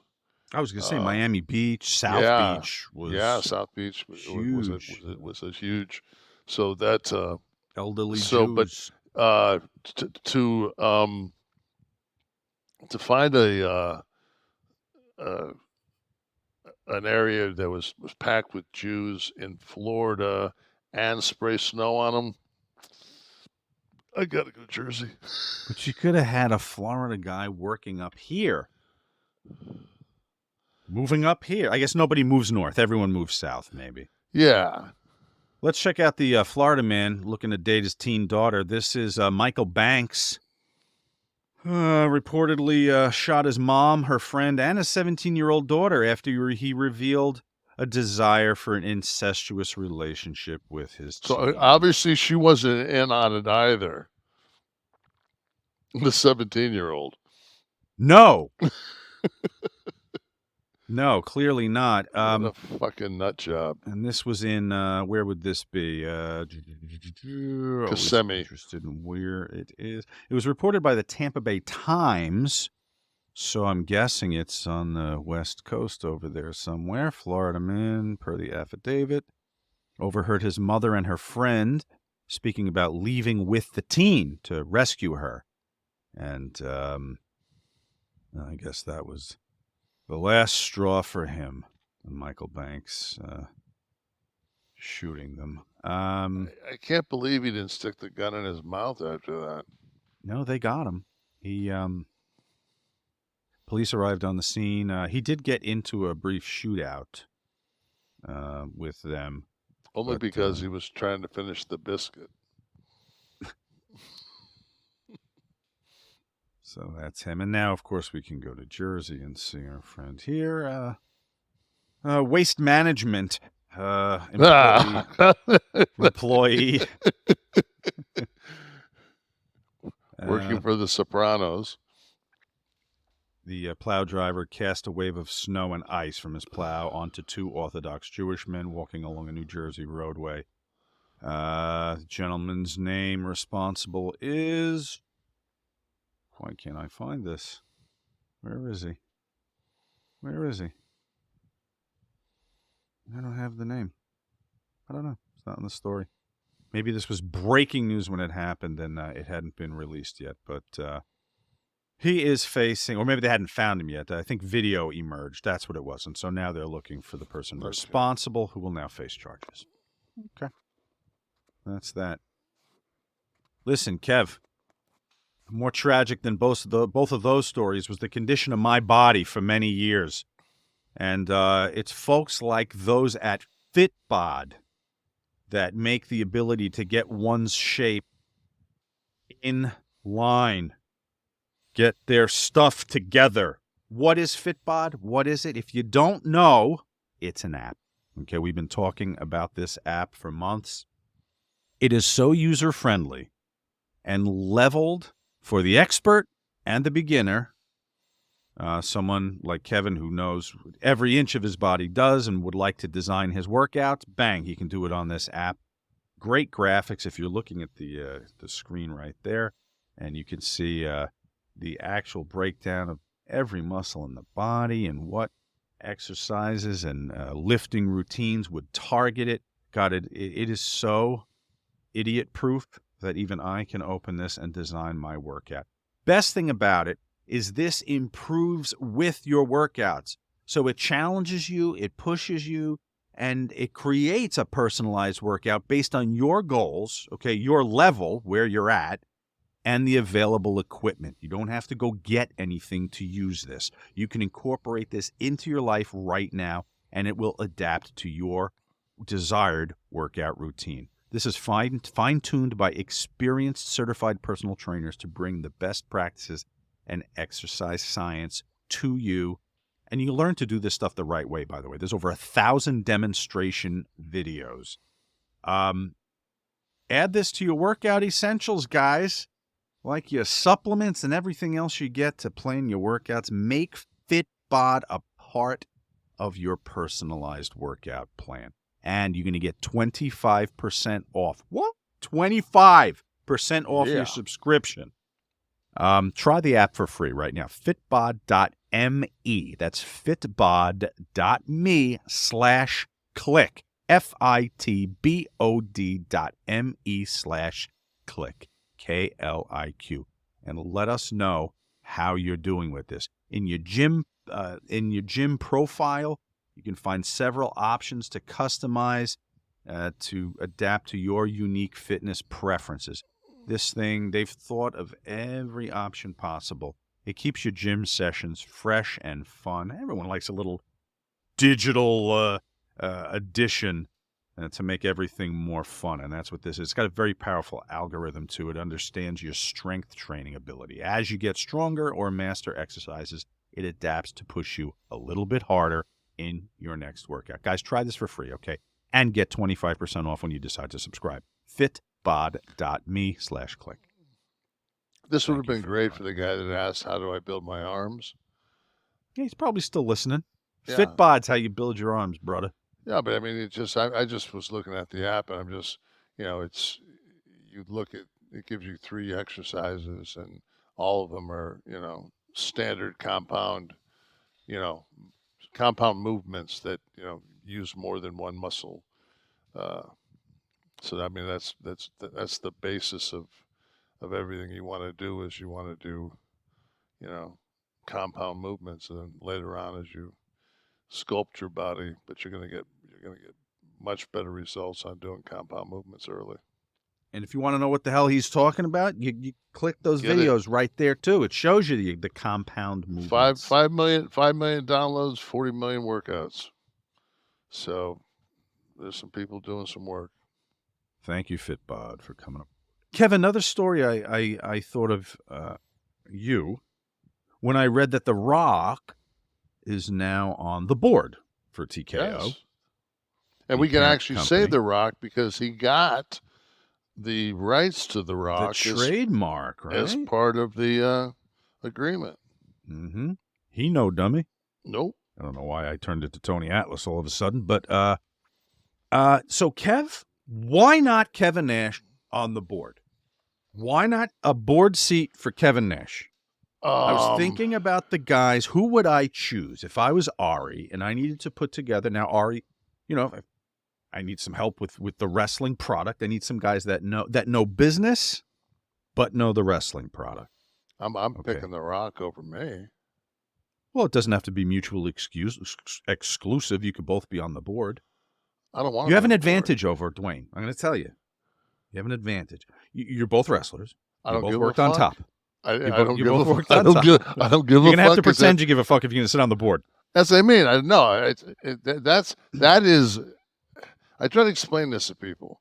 That is a commitment. And the last thing I want in my life is, it's just, I have no, you know what? God bless Dwayne. And I think he got $30 million in stock options, and he got his name. but he also, with that comes everything else. Well, I mean, a board seat, you're kind of in the catbird seat, right? You're making decisions. You're not in the trenches. It's not like you're hoofing at the television. But now, from a standpoint of WrestleMania, is it actually fair for somebody in the board to be going after the world title? Huh? We are really suspending disbelief this week. In a sports entertainment, I think he can have the ones up on Roman Reigns now. You worked television and wrote television during the boom period for both companies. That's like having been on top in PepsiCo and in Coca-Cola. That's the guy I want on my board. That saw both sides of the cola wars, as Billy Joel called. Well, in that terrible song. I look at that. I am so impressed. I'm at a point in my life now where professional wrestling, sports entertainment, whatever you want to call it, I'm way more interested in the Netflix deal and how they work the intricacies in that situation. Is it 3 hours? Are there going to be commercial breaks? Are there not going to be commercial breaks? Like those specifics and those things are way more thought-provoking than whether or not who's going to go over at the Royal Rumble. And if you're on the board, you're not worried about who's going over. You're worried about the big picture stuff, right? Like you're talking right. About. Yeah. But I mean, but I want to do it. I don't want to own the Lions. I don't want to own the Lions. But I definitely want to, sit home Sunday and watch the game. Who else? I was wondering who you would choose. Who else would be a good board member? I think Bischoff. I mean, they took Paul off of it.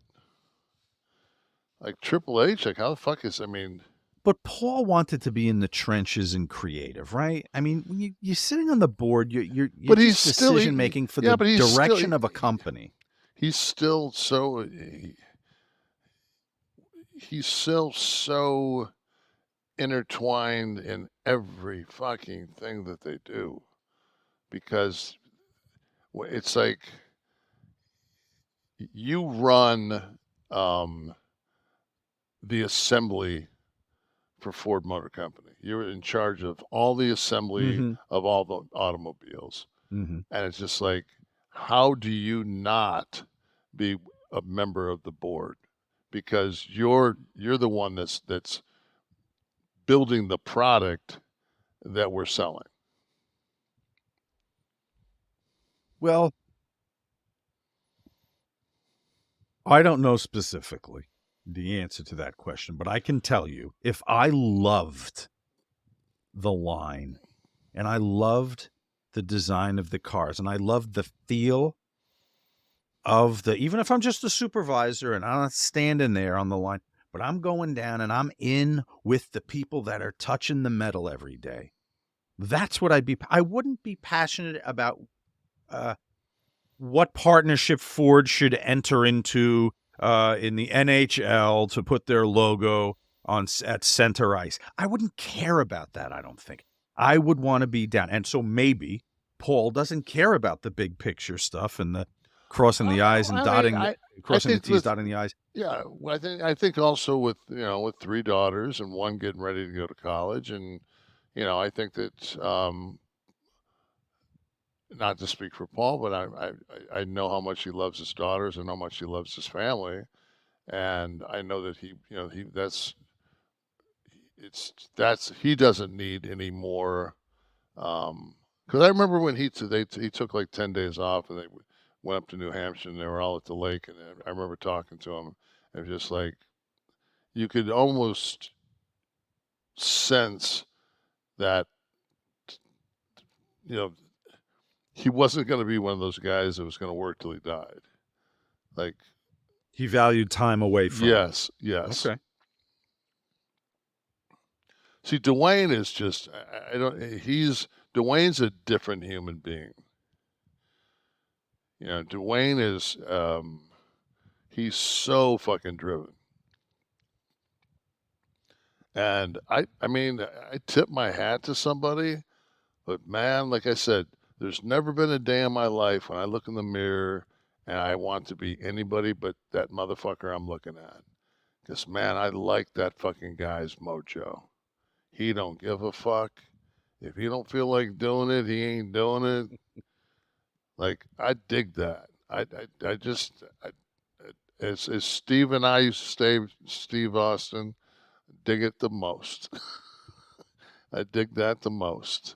So who else could have done it? Who else could have? Bischoff, right? Eric Bischoff. Eric would be very. Eric he's a big picture guy. He could definitely. Yeah. Todd Gordon built ECW from scratch and had a Philadelphia institution, which he still runs today in Carver Reed, the jewelry institution of in Central Philly. So he runs that institution, and he ran an institution called ECW. I think Todd Gordon knows both things. I think, though, Corey Feldman. Corey Feldman. I think Corey Feldman just is. Many forms of entertainment. He was a musician. He was an actor. Probably a wrestling fan. Yes, at least a Michael Jackson fan. I just look at it and I say that that world is like. I remember it was maybe 4 months ago when somebody, I don't know if it was Nick or Ari or whoever it was, that they were talking about that Time Warner deal. And it was we're kind of outgrowing cable. We maybe need to go to streaming, maybe look at FX, maybe look at something else. And then boom, this Netflix thing, drops. But I asked you this week.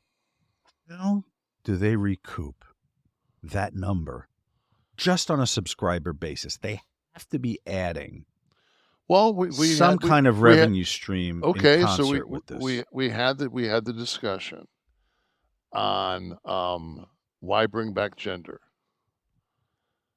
Well, now you've got an Indian star that just so happens to come along with a population of 1.9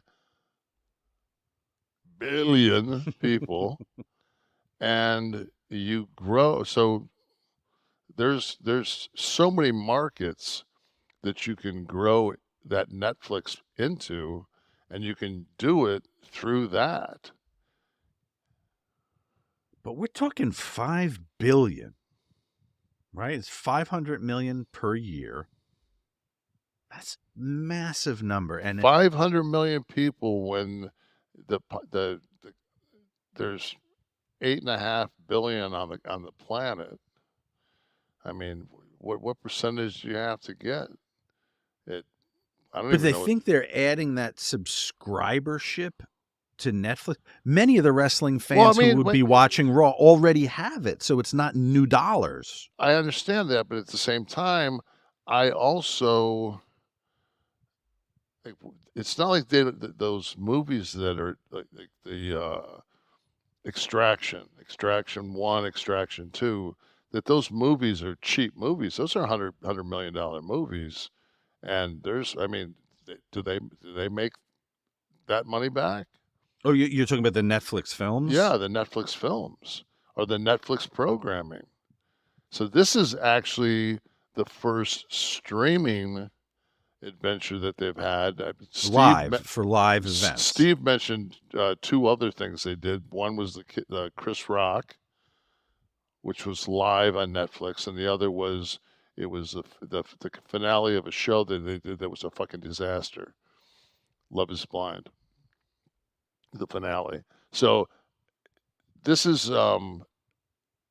they've got a year to work through these, but worst case scenario, it's a 5-year deal, and then if not, it's a 10. Or is it 1020? It's a 10 1020? 500 million 10 years, right? That's Yeah. 5 billion, 500. Yeah. They're going to have to start adding advertising. But how? Well, like when I watch Hulu, I get commercials in the programming. Or maybe it's a platform where you get the commercials for your regular Netflix it would subscription. It would have to be a cheaper version of it. I was going to say, or you could pay premium for no commercials, which is an acceptable model. We kind of do it here with Kliq This TV, all of our friends joining us. I heard we had a record number watching live today with us. What am I looking at here? This is Netflix pricing? Is this Netflix I'm looking at? Standard with ads, $6.99 a month. And I guess no ads is $15.49 a month. Okay. I didn't even know that you could have ads on that. I don't have ads yet, or is this coming with the? I think this is I think this started maybe January 1st. That there was, I know that they sent out emails. Of course, I didn't read any of them because I just pay whatever the most expensive is, so I don't have to get fucked with. Just get out of my life. Let me watch my shit. I'm just so proud that I fucking got on the Prime and have watched 2 seasons of Jack Reacher. So I'm just on Amazon Prime. Yes. Okay. So you were an Amazon holdout for a very long time. Well, but I had to capitulate it. I had to get it on my phone because it was the only way I could watch the Thursday football game for the Lions. They got you. So I got it on my phone. They got you. And then I said, fuck. So I couldn't figure out. And then I just said, you know what? I said, fuck that. So I went up to I just put Amazon on my smart TV, and there was a code over there, like the COVID fucking, the COVID fucking restaurant gimmick. And I went over there and put my QR code. Yeah. Yes. And I went up and put my camera up there, and I pressed it, and all of a sudden it said, welcome, Kevin. I said, oh, fuck. Like, fuck T, we got it, babe. So, all right, I'm going to tell everyone about Get Blitzed, Kevin, but you know who told everyone about Get Blitzed first? James Adams on Twitter. I found this tweet. He said, the Get Blitzed stuff is awesome. Thanks so much for turning me onto it a few months ago, and, of course, for the promo code. What he's talking about is the Get Blitzed Lit Aid from Mickey Ray Sinatra and Courtney. That's right. It's nano-infused Delta 9 THC sippin' syrup. Guilt-free, guys. It's legal, as it should be. Try the Delta 9 sippin' syrup. Now, you can choose the flavor you like. Kevin likes the key lime in a little diet Sprite, sugar-free Sprite. It's a syrup, okay? You mix it in. Any beverage, you can put it in tea, soda, as little as a teaspoon, okay? And it's a fast onset, 5 to 15 minutes. Nano-infused means it goes right to your bloodstream, bypasses the breakdown in the liver, okay? This is not Delta 8 bullshit. This is the real deal. THC, Delta 9, the THC you get from marijuana. If you're in Maryland, you can visit a Stay Lit smoke shop. But for the rest of us, it's legal to ship from the Get Blitzed website to all 50 states without a med card as long as you're over 21. And use responsibly, folks. Make sure you're home, chilling, have a little time to get a little buzz on. And we're going to save you 15%, okay, by entering the code KLIQ, K-L-I-Q, at checkout. Go to get-blitzed.com. That's get-blitzed.com. to try the Delta 9 THC Sippin' Syrup Lit Aid from Get Blitzed at get-blitzed.com. Use the promo code KLIQ. Save that 15%. And you might as well go ahead and get yourself at least 2 bottles, because once you do it, you get it and you try it, you're going to be going through it, and then you're going to be like, you don't want to have that pause if you're using that to medicate and chill. I mean, to wait for the restock. You want to be loaded. Yeah, you don't want to be, yeah. You definitely want to make sure you're, because then at that point you'll know that you want to continue on the product, and then you can always order 2, and then that way you won't run out, but you don't want to run out. Check them out, everyone. And check out hashtag AskNash. That's what you're going to type if you want to ask Kevin a question. Can I bring something up? Hey, this is your goddamn show. Okay. So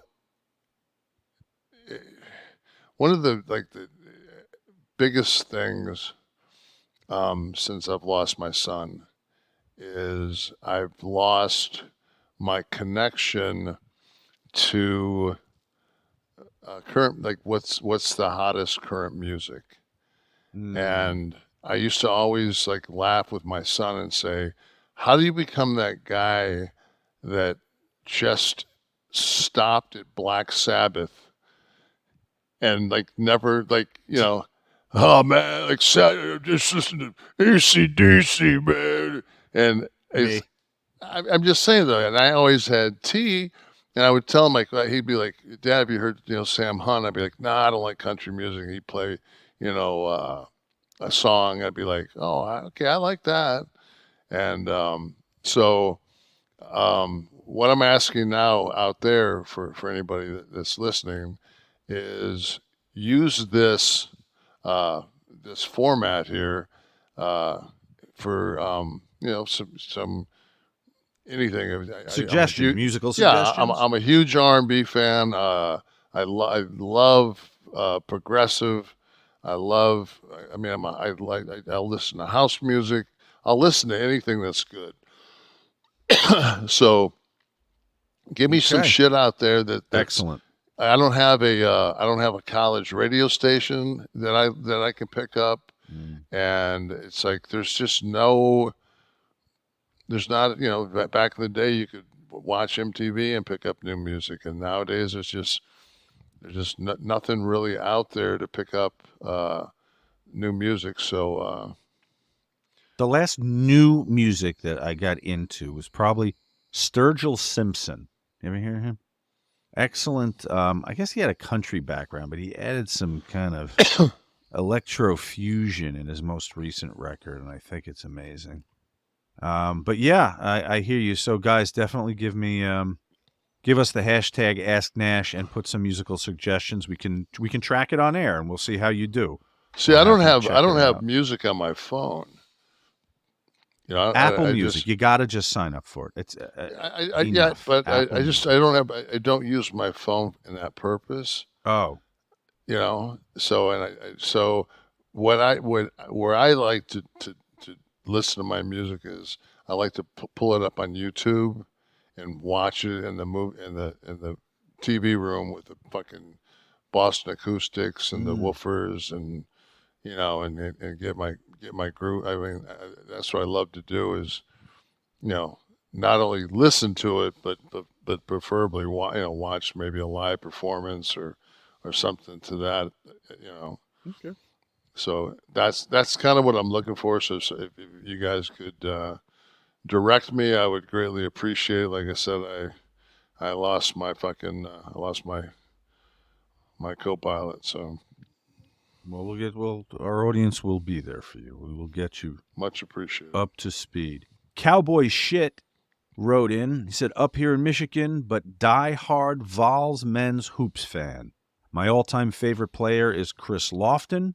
Wondering who are Kevin Nash's favorite Vol players. Love the show. Never miss one day. I'm digging Connect. In the GM plant, local 598 Flint. Nice. Connect is the white boy for Tennessee. He's been lighting it up lately. I think he had 39 against Georgia and 36 the game before that. I mean, I think he spent 2 years in junior college, and I think he gonna play the next level. Okay. Germinator, great show. As always, thought the story about Big Daddy Cool getting pulled over was hilarious. Did you ever get pulled over by a fan? So a cop that was a fan. All the time. Man, that used to be an ongoing joke when we'd fucking get pulled over and a cop would come up and freaking Scott would always open his Halliburton and say, "Who do I make it out to?" Brilliant. Yeah. Excellent. I'm going. Just, he had a picture. Pull out a picture. Yeah, pull out a picture. Who do I make it out to, officer? If they fucking said, "Who the fuck are you?" But if he said, there's so many times, man, that the guy would laugh. Like, wow. That's good. Scott needs a superpower like that back in the day. Well, that was like Harley Race, though, you know. It was always actually, officer, you must not have any fucking idea who I am. I am a pro wrestler. Oh. I am allowed to go 190 miles an hour. Disregard the case of beer at my feet. Yeah. Yogi Danza. I wonder if he's related to Tony. Yogi Danza. You know, Tony Danza, by marriage, is my wife's cousin. Nice. He doesn't let me tell people. Is he the boss? Yeah, well, there was a time he was, but he's no longer, so I'm not allowed to bring that up to anybody. Okay. Aya Danza is the real last name, by the way. Why does the doc Rise and Fall of WCW portray Kev as being an egomaniac and demanding he be the one to beat Goldberg and end the streak? They made it seem like he forced it as his own evil agenda. Listening to you guys weekly, I can't even imagine Kev acting in such a way. Well, who produced it?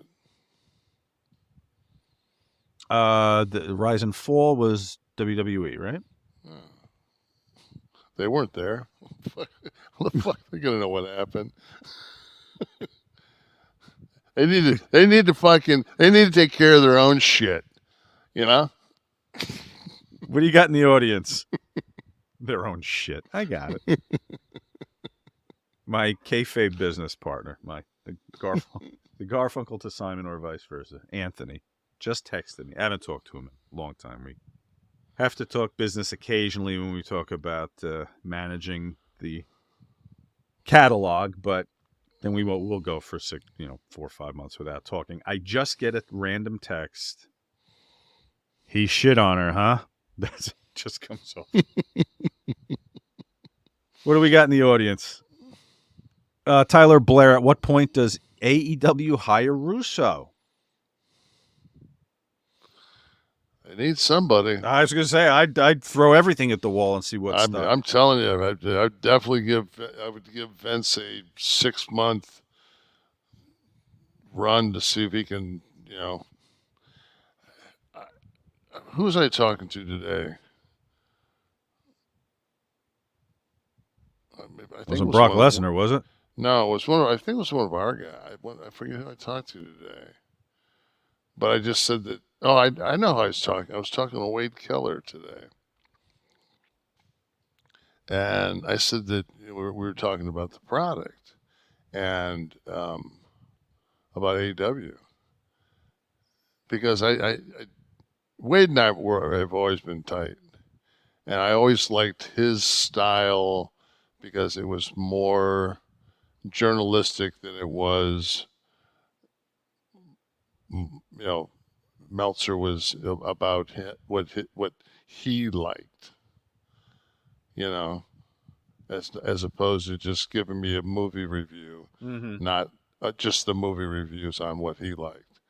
So I was going to talk about AEW tonight, and I said I didn't want to go on a fucking tangent because I just call it like the worst show ever. And I'm gonna, I'm gonna go on this tangent. So I just told him how I felt. He said, "No." He said, "I've been saying the same thing." I said, "Have they ever thought about like going forward 6 months and booking backwards like they used to do in the old days? So you knew where you were going, and then as you got closer to it, you just tightened the storyline up so you could take take the details and make the details, just fine tune the details, because the difference between good and great is always going to be in the details of the angle. The least holes that we can all punch, because we're all smart. So the least holes we can punch into any story is just a plus. Yeah. What do we got in the audience? Anyone else? Tyler Blair, the real question I have is, will Kev have 11 soft on his gear when he enters the Rumble? When is the Rumble? This weekend. This weekend, right? Mm-hmm. Yeah. So I got a call from WWE, Mm-hmm. and the Rumble's Sunday, right? And they want me to be at the Rumble on Sunday. Now, Oh, that's right, the NFL. They're not going up against the NFL. It's going to be Saturday. okay, Saturday. But still, you're like making me, like, they want me to go over to do the, and I'm just like, I got a potty. I got a Lions potty I got to prepare for. Like, Well, that's the next day. yeah, but it's fucking 3 hours across the state each way. Come on. They want me to sit in a booth and maybe come by and catch me with a camera that I showed up at the Rumble. It's like, That's good. yeah. I didn't Keeps you in the zeitgeist. I didn't hear anything about payday. Well, bring it up and say, I don't listen, want to go.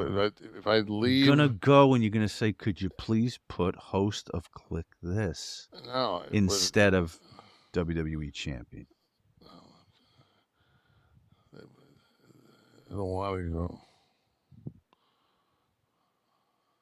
It's a Imagine how long many people fucking, watching that would tune in immediately, download all the old shows. No, it's God damn it. it's 2 fucking minutes. That's too much. Oops. All right. Who else from the audience? Come on. So there's the answer.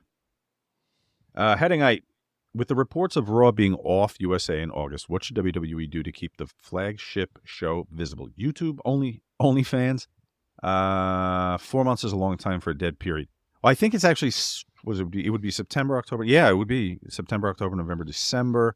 The USA contract expires and the Netflix deal does not go into effect until January. So he's right. What would you do, Kev? How do you keep Raw going? Where does it air?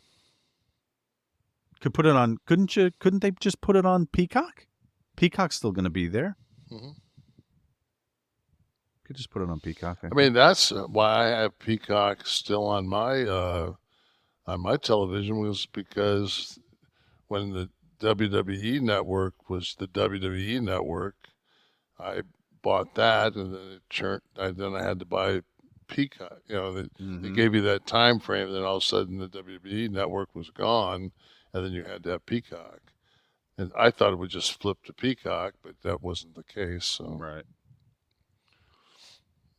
Let's see. Irish Flyers 12. Nash, how much or around how much WWE stock do you have?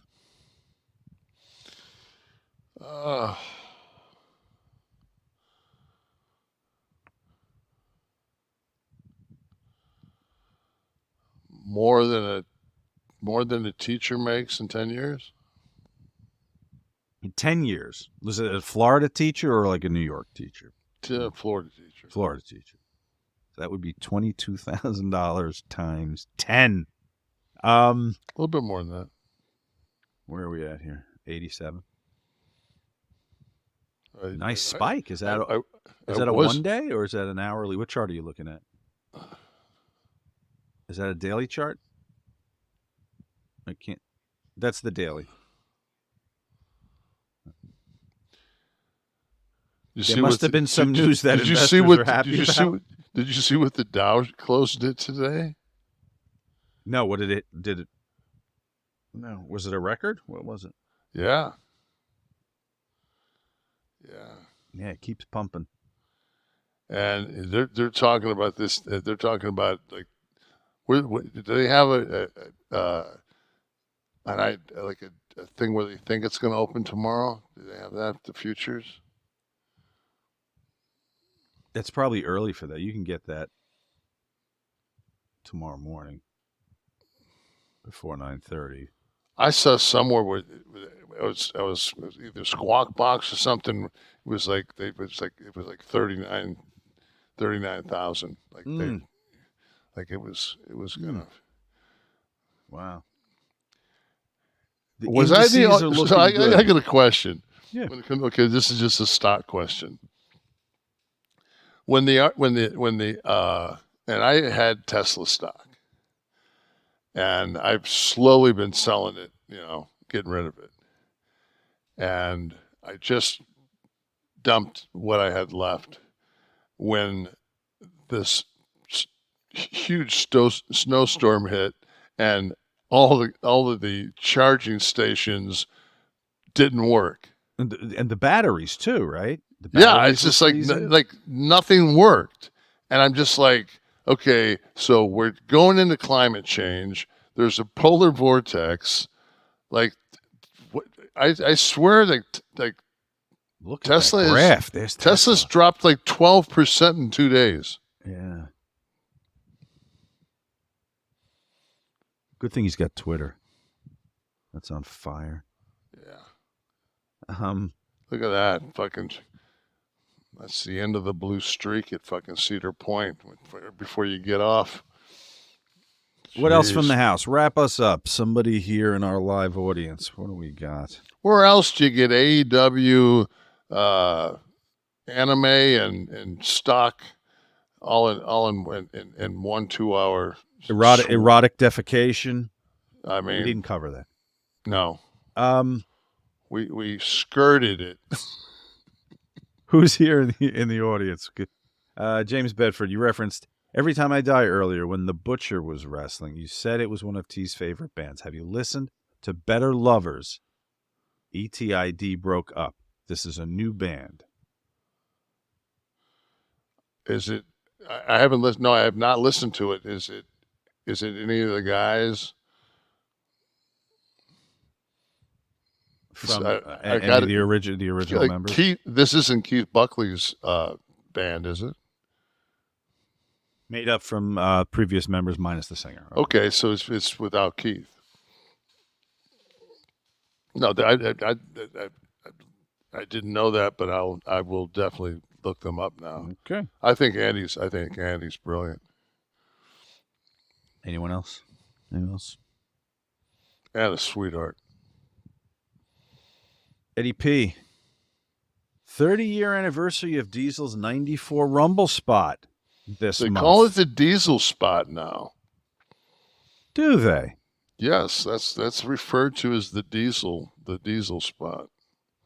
Like when you get in the Rumble and you get the Diesel spot, that's it. Ah. Rather brilliant. Not bad for somebody who had such a shit fucking career. Not bad for those 5 moves and his show Kliq This. 5 moves, 2 times in the Hall of Fame.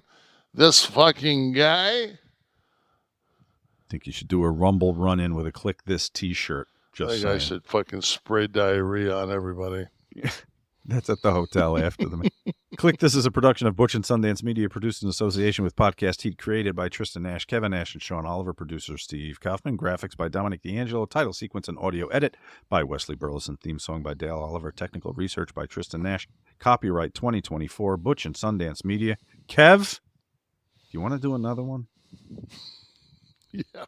I mean, maybe we'll have some leeway to do some journalistic coverage next week. We'll see what happens. Should be an interesting week.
Let us free to breathe in air we're supposed to breathe. The twists and turns you've come to love me. Now I'm cold, I'm frozen. Baby, we're broken, and the customer service never answers a thing.